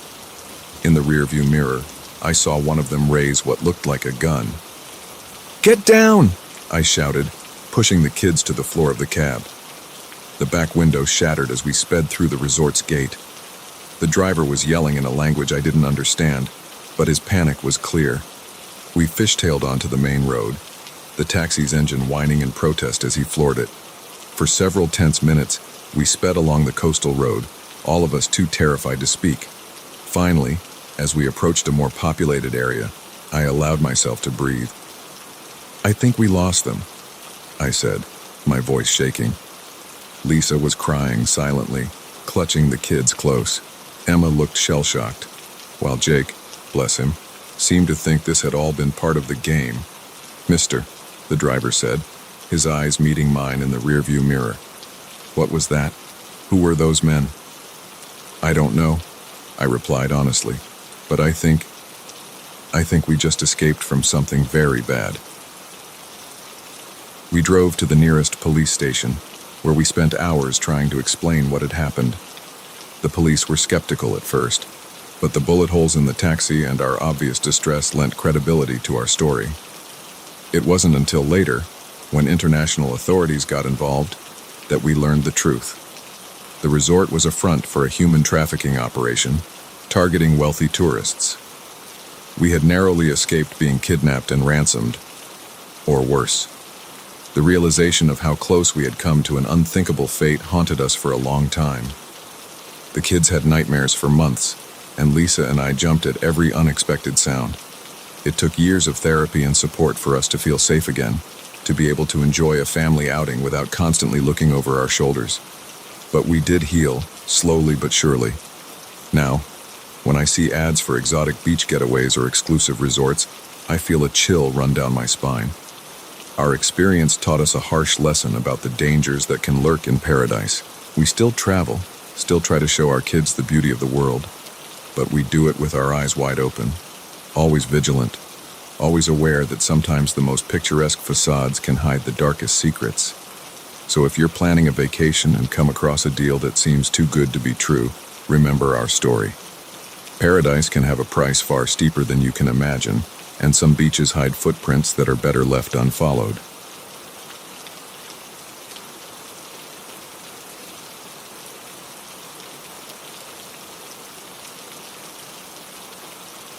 The moment I saw that menacing truck in my rearview mirror for the third time, I knew this wasn't coincidence. What had started as a routine road trip had turned into a deadly game of cat and mouse, and I was the mouse. It was supposed to be a simple drive from Chicago to San Francisco. I'd made the trip before, usually flying, but this time I decided to take the scenic route. My old Honda Civic was packed with everything I'd need for my new job and life on the West Coast. I was excited, filled with that sense of adventure that comes with a cross-country drive. The first day went smoothly. I made good time, stopping only for gas and quick meals. As night fell, I pulled into a small roadside motel, the kind you see in old movies with flickering neon signs and peeling paint. It wasn't much, but it was cheap and I was exhausted. That's where I first saw the truck. It was parked a few spaces down from my car, a massive black semi with tinted windows and no company logos. Something about it made me uneasy, but I brushed it off as road fatigue and went to sleep. The next morning, I hit the road early, eager to make up some time. About an hour into my drive, I noticed the truck behind me. It was keeping its distance, but unmistakably the same one from the motel. I told myself it was just heading the same way, no reason to panic. But then I stopped for gas, and so did the truck. I went inside to pay and grab a coffee, and when I came out, the driver was there. He was a big man, probably in his 50s, with a scraggly beard and eyes hidden behind mirrored sunglasses. He nodded at me as I passed, a smile playing at the corners of his mouth that made my skin crawl. Back on the highway, the truck fell in behind me again. I tried to rationalize it. We were on a major interstate after all. Lots of trucks use this route, but the nagging feeling in my gut wouldn't go away. I decided to test my theory. At the next exit, I pulled off suddenly, not using my turn signal. The truck followed. My heart rate spiked. This wasn't a coincidence anymore. I pulled into a busy rest stop, parking my car where I could see it from inside. I went to the bathroom, splashed some water on my face, and tried to calm down. When I came out, the truck was parked right next to my Honda, boxing it in. Panic rising in my throat, I approached my car. The truck's engine was still running, but I couldn't see the driver through the tinted windows. As I got closer, the passenger window rolled down. "Having trouble, little lady," the driver called out. His voice was gruff, amused. I shook my head, fumbling with my keys. No, I'm fine, thanks." He chuckled, a sound that sent chills down my spine. "You sure? Long way from home, aren't you?" How did he know that? My hands were shaking so badly I could barely get the key in the lock. I said, "I'm fine," I repeated, more firmly this time. I managed to open the door and practically dove inside, locking it immediately. The truck driver laughed again. "All right then, drive safe now. I'll be seeing you." It wasn't a goodbye. It was a promise. I peeled out of that rest stop so fast I'm surprised I didn't leave tire marks. My mind was racing. What did this guy want? Why was he following me? For the next few hours, I drove like a woman possessed. I took random exits, doubled back, anything to lose him. For a while, it seemed to work. I started to relax, thinking maybe I'd overreacted. Then, as I rounded a bend in the road, I saw it. The black truck was parked on the shoulder, engine idling. As I passed, it pulled out, once again taking up position behind me. Terror gripped me. This guy wasn't just following me, he was toying with me. I fumbled for my phone, intending to call 911 only to find it dead. In my panic earlier, I'd forgotten to plug it in. The car charger was buried in one of my bags in the trunk. I was alone. The sun was setting, casting long shadows across the road. I knew I couldn't keep driving like this. I was exhausted, running on adrenaline and fear. I needed help. Up ahead, I saw signs for a small town. It wasn't much, but it was something. Maybe I could find a police station, or at least somewhere public to stop. I took the exit, the truck following close behind. The town was tiny, just a main street with a few shops, most of them closed. My heart sank when I saw the police station, dark, with a sign saying, "Back in the morning." Desperate, I pulled into the parking lot of a diner that was still open. The truck drove past slowly, and I caught a glimpse of the driver's face. He was smiling. Inside the diner, I collapsed into a booth, my legs shaking so badly I could barely walk. A kindly waitress came over, concern etched on her face. "Honey, are you all right? You look like you've seen a ghost." I opened my mouth to explain, but where would I even start? I was being followed by a menacing truck driver. It sounded crazy, even to me. I'm just tired, I managed. "Long drive." She nodded sympathetically. "Well, you just sit tight. I'll bring you some coffee." As she walked away, the bell over the door jingled. I froze, not daring to look. Heavy footsteps approached my booth. "Mind if I join you?" It was him, the truck driver. Up close, he was even more imposing. His eyes, now uncovered, were cold and predatory. Before I could respond, he slid into the seat across from me. Now, he said, his voice low. "Don't make a scene. We wouldn't want to upset these nice folks, would we?" I glanced around desperately, but the diner was nearly empty. The waitress was in the back, and the only other customer was an elderly man engrossed in his newspaper. "What do you want?" I whispered, my voice shaking. He smiled, showing yellowed teeth. "Oh, I think you know. Pretty young thing like you, all alone on the road. It's dangerous out there." My mind raced, trying to find a way out of this nightmare. That's when I noticed it, a small pin on his jacket. It was a symbol I recognized from my brother's time in the military. Taking a chance, I blurted out, "3rd Infantry Division, right? My brother served with them in Iraq." The change was instant. The predatory gleam in his eyes dimmed, replaced by surprise, and then, was that shame? "Your brother? He served?" I nodded, seizing on this unexpected opening. "2 tours. He didn't make it back." It was a lie, but a calculated one. I watched as the truck driver's demeanor shifted. He looked down at his hands, suddenly unable to meet my eyes. "I'm sorry," he mumbled, "for your loss, and for this." Without another word, he stood up and walked out. I watched through the window as he got in his truck and drove away. The waitress returned with my coffee, oblivious to what had just transpired. "You sure you're okay, honey? You're white as a sheet." I managed a weak smile. I think I will be." I stayed in that diner until dawn, nursing cup after cup of coffee. When I finally got back on the road, there was no sign of the black truck. The rest of my journey passed without incident, but the experience left its mark. For months afterward, I couldn't see a semi without my heart racing. I had nightmares about endless highways and pursuing vehicles. It took time, but eventually, I was able to process what had happened. I realized how close I had come to becoming another statistic, another missing person whose fate would never be known. I never reported the incident. Who would believe me? And part of me hoped that maybe, just maybe, my words had reached something human in that truck driver, that perhaps he would think twice before pursuing another lone traveler. Now, years later, I still make that cross-country drive occasionally, but I'm always alert, always watching my rearview mirror, because I learned the hard way that the open road can hide dangers as vast as its horizons. And sometimes, the real monsters aren't hiding under our beds. They're driving right alongside us, waiting for the perfect moment to strike. So if you're ever on a long drive and you notice the same vehicle following you for too long, trust your instincts. Find a public place. Call for help. Do whatever you need to do to stay safe. Because out there on the lonely highways, you never know who might be watching, waiting, and following.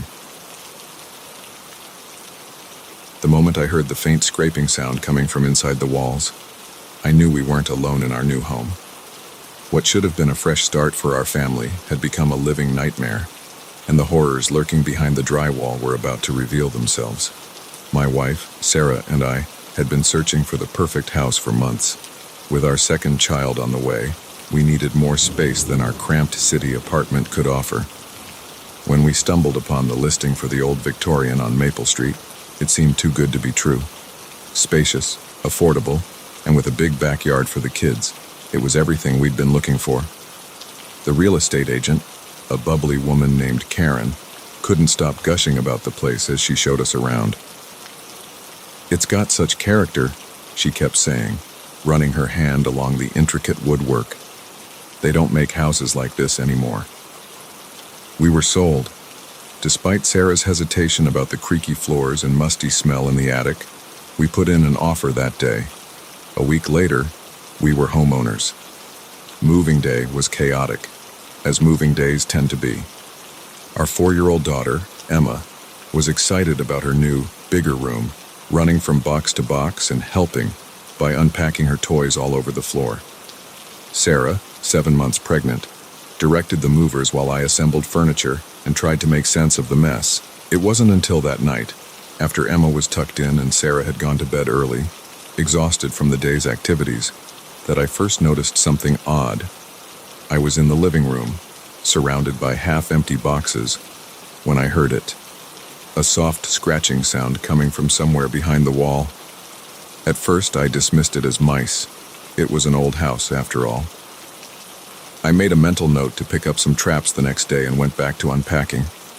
But as the night wore on, the sounds became more frequent, more deliberate. It didn't sound like mice anymore. It sounded like something bigger. I tried to investigate, pressing my ear against the wall, but the noise would stop as soon as I got close. By the time I went to bed, I had almost convinced myself it was just the house settling. The next few days were busy with settling in and getting Emma enrolled in her new preschool. The strange noises faded to the back of my mind, overshadowed by the 1,000 little tasks that come with moving to a new home. But then things started to disappear. Small things at first, a pen here, a sock there, nothing to really worry about. We chalked it up to the chaos of unpacking, but then bigger items began to vanish. Emma's favorite stuffed animal, Sarah's grandmother's silver locket, my laptop. "I swear I left it right here on the kitchen table," I told Sarah one morning. Frustration evident in my voice as I searched for my missing computer. She gave me a tired look. "You probably just misplaced it, honey. This house is still a mess. It'll turn up." But it didn't turn up. None of the missing items did. And the noises in the walls were getting louder, more frequent. I started having trouble sleeping, lying awake at night, listening to the scratching, the faint thuds, the whispers that sounded almost, but not quite, like voices. Sarah was starting to notice too. I'd catch her staring at the walls sometimes, a puzzled expression on her face. "Do you hear that?" she'd ask. But whenever I'd go to listen, there would be nothing but silence. Emma was the first to see something. She came running into our room one night, tears streaming down her face. "There's a man in my closet," she sobbed. "He was watching me." We rushed to her room, but of course, there was no one there. Just clothes and toys, nothing out of the ordinary. We soothed her as best we could, assuring her it was just a bad dream. But the look of terror in her eyes haunted me. A week after that incident, I decided to do some investigating of my own. Sarah had taken Emma to a doctor's appointment, giving me the afternoon alone in the house. I started in the attic, combing through every nook and cranny, looking for, I wasn't sure what. Evidence of pests, hidden entrances, anything to explain the strange occurrences. I was about to give up when I noticed something odd about one of the walls.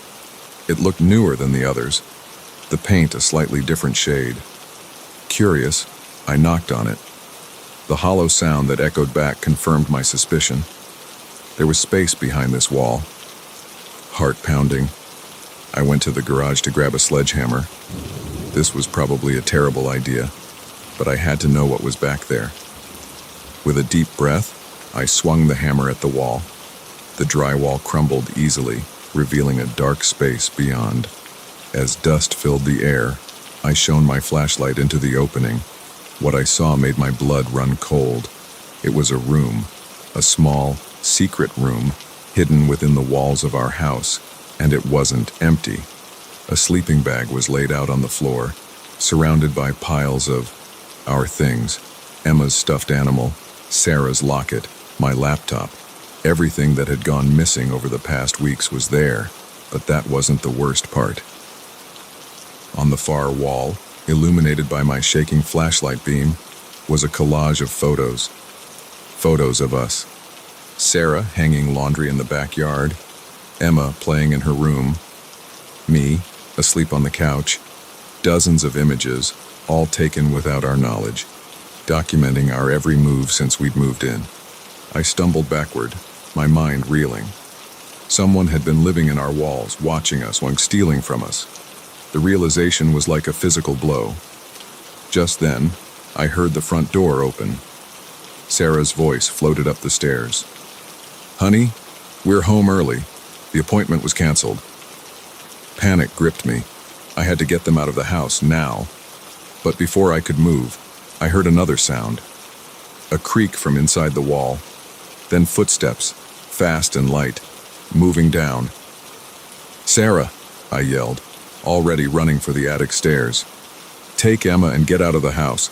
Now." I heard her confused reply, but I was already halfway down the stairs. I burst into the hallway just in time to see a figure dart around the corner towards the bedrooms. Without thinking, I gave chase. I caught up to him, for it was clearly a man, in Emma's room. He was rail-thin, with wild eyes and matted hair. For a moment, we just stared at each other, both shocked at this confrontation. Then he lunged for the window. I grabbed him, and we went down in a tangle of limbs. We grappled on the floor, neither gaining the upper hand. I could hear Sarah screaming from downstairs, the fear in her voice spurring me on. Finally, with a surge of adrenaline, I managed to pin him down. "Who are you?" I gasped, struggling to hold him. "What are you doing in our house?" He stopped fighting then, a eerie calm coming over him. "It's not your house," he said, his voice raspy from disuse. "It's mine. It's always been mine. You're the intruders." Before I could respond, I heard sirens in the distance. Sarah must have called the police. The man heard them too, and a look of panic crossed his face. With strength born of desperation, he broke free from my grasp and dove for the window. I tried to stop him, but he was too quick. He was out the window and shimming down the drain pipe before I could reach him. By the time the police arrived, he had vanished. The aftermath was a blur of police statements, crime scene investigators, and horrified neighbors. We learned that the man, identified as Robert Greaves, was the son of the house's previous owner. He had been living in the walls for years, even after his mother died and the house was sold. The network of hidden passages and rooms he had created throughout the house was extensive. allowing him to move unseen and observe the occupants at will. We couldn't stay there, of course. The thought of what had happened, of how vulnerable we had been, was too much to bear. We moved out that very night, staying with friends until we could figure out our next steps. The experience left deep scars. Emma had nightmares for months. Sarah became hypervigilant, checking and rechecking locks, always looking over her shoulder. And me.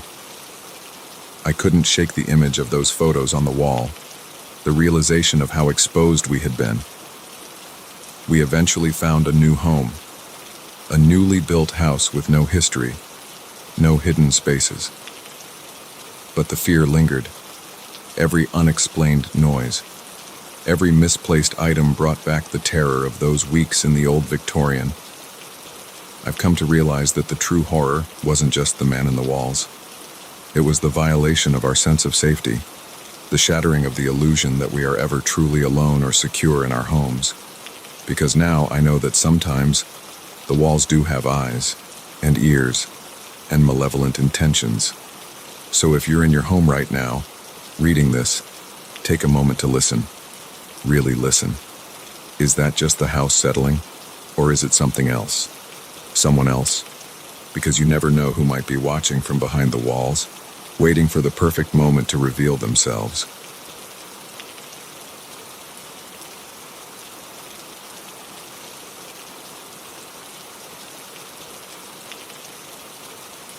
The moment I saw his eyes in the security camera feed, I knew this wasn't going to be an ordinary night shift. There was something in that gaze, cold, calculating, predatory, that made my blood run cold.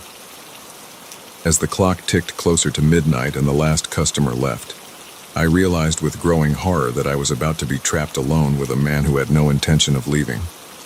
I'd been working the night shift at the 24/7 convenience store for about 6 months. It was a decent enough job for a college student, quiet most nights, giving me plenty of time to study between the occasional late-night coffee runs and drunk munchies crowds. The store was on the outskirts of town, sandwiched between a gas station and an all-night diner. Not exactly prime real estate, but it paid the bills. That night started like any other. I came in at 10 p.m., relieving the evening shift guy, Mike. We did our usual handover, counting the till, checking inventory, the usual mundane stuff. Mike mentioned that it had been a slow night, but that was pretty standard for a Tuesday. "Oh, and heads up," Mike said as he was leaving. "There's a guy who's been hanging around for a while. Keeps buying small stuff every hour or so. Probably harmless, but just keep an eye out. Yeah?" I nodded, not thinking much of it. We often had regulars who'd camp out for hours, nursing a coffee or flipping through magazines. As long as they bought something occasionally and didn't cause trouble, we didn't mind. It wasn't until about an hour into my shift that I really noticed him. He was browsing the chip aisle, taking far too long to decide between barbecue and sour cream onion. I watched him on the security feed, something about his movements setting off alarm bells in my head. He was tall, probably in his mid-30s, with close-cropped hair and a day's worth of stubble. His clothes were nondescript: jeans, a dark jacket, work boots. But it was his eyes that caught my attention. Even through the grainy black and white footage, I could see an intensity in them that made me uneasy. Eventually, he brought his chips to the counter. Up close, my unease only grew. He smiled as he paid, but it didn't reach his eyes. Those remained cold, assessing. "Quiet night," he commented, his voice surprisingly soft. I nodded, not trusting myself to speak. I handed him his change, hoping he'd leave. But he didn't. He just stood there, those eyes boring into me. "You work here often?" he asked, still smiling that empty smile. "Sometimes," I replied vaguely, busying myself with reorganizing the gum display. He lingered for a moment longer, then finally turned and left. I let out a breath I hadn't realized I'd been holding. For the next couple of hours, he repeated this pattern. He'd wander the aisles, buy something small, try to engage me in conversation. Each time, my anxiety ratcheted up a notch. I found myself constantly checking the security feeds, tracking his movements around the store. As midnight approached, the few other customers we had trickled out. Soon it was just me and him. He was standing by the magazine rack, pretending to read, but I could feel his eyes on me. I considered calling my manager, or maybe even the police. But what would I say? That a customer was creeping me out by buying things and trying to make small talk. I'd sound paranoid. Besides, my phone was in my bag in the back room. Store policy: no personal items at the counter. At 11:55, he approached the counter again. This time, he didn't have anything to buy. "You know," he said, leaning on the counter, "I've always wondered what it's like to work the night shift. Must get pretty lonely." I swallowed hard, my mouth suddenly dry. "It's not so bad," I managed to say. "We get a fair amount of traffic." He chuckled, a sound devoid of any real mirth. "Oh, I've been watching. Not much traffic tonight. In fact," he glanced at his watch, "I'd say you're about to be all alone." My heart was pounding so hard I was sure he could hear it. I glanced at the clock. 11:58. 2 minutes until closing. "And actually, sir," I said, trying to keep my voice steady, "we're about to close. I'm going to have to ask you to make your final purchases and leave." His smile widened, showing too many teeth.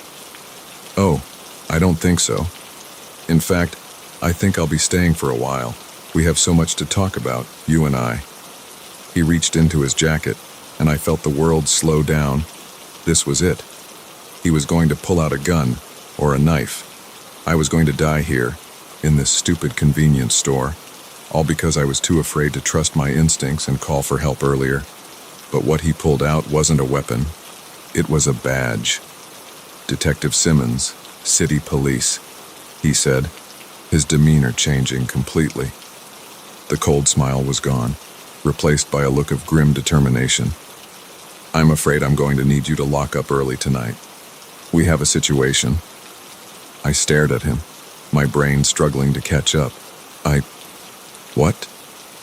He sighed, running a hand over his face. "I'm sorry for the act. We've had reason to believe that this store is being used as a drop point for a drug trafficking operation. We needed to observe without tipping anyone off. But now we have confirmation, and we need to move fast." As if on cue, I saw movement outside. Several unmarked cars pulled into the parking lot, and men in tactical gear started to emerge. "Wait," I said, my voice shaking. "You mean all this time?" Detective Simmons nodded. "We've been watching. Not just you, the whole operation. We couldn't risk breaking cover until we were sure. I'm sorry for scaring you. It was necessary to maintain the illusion for anyone who might have been watching." My legs felt weak, and I had to grip the counter to stay upright. "So what happens now?"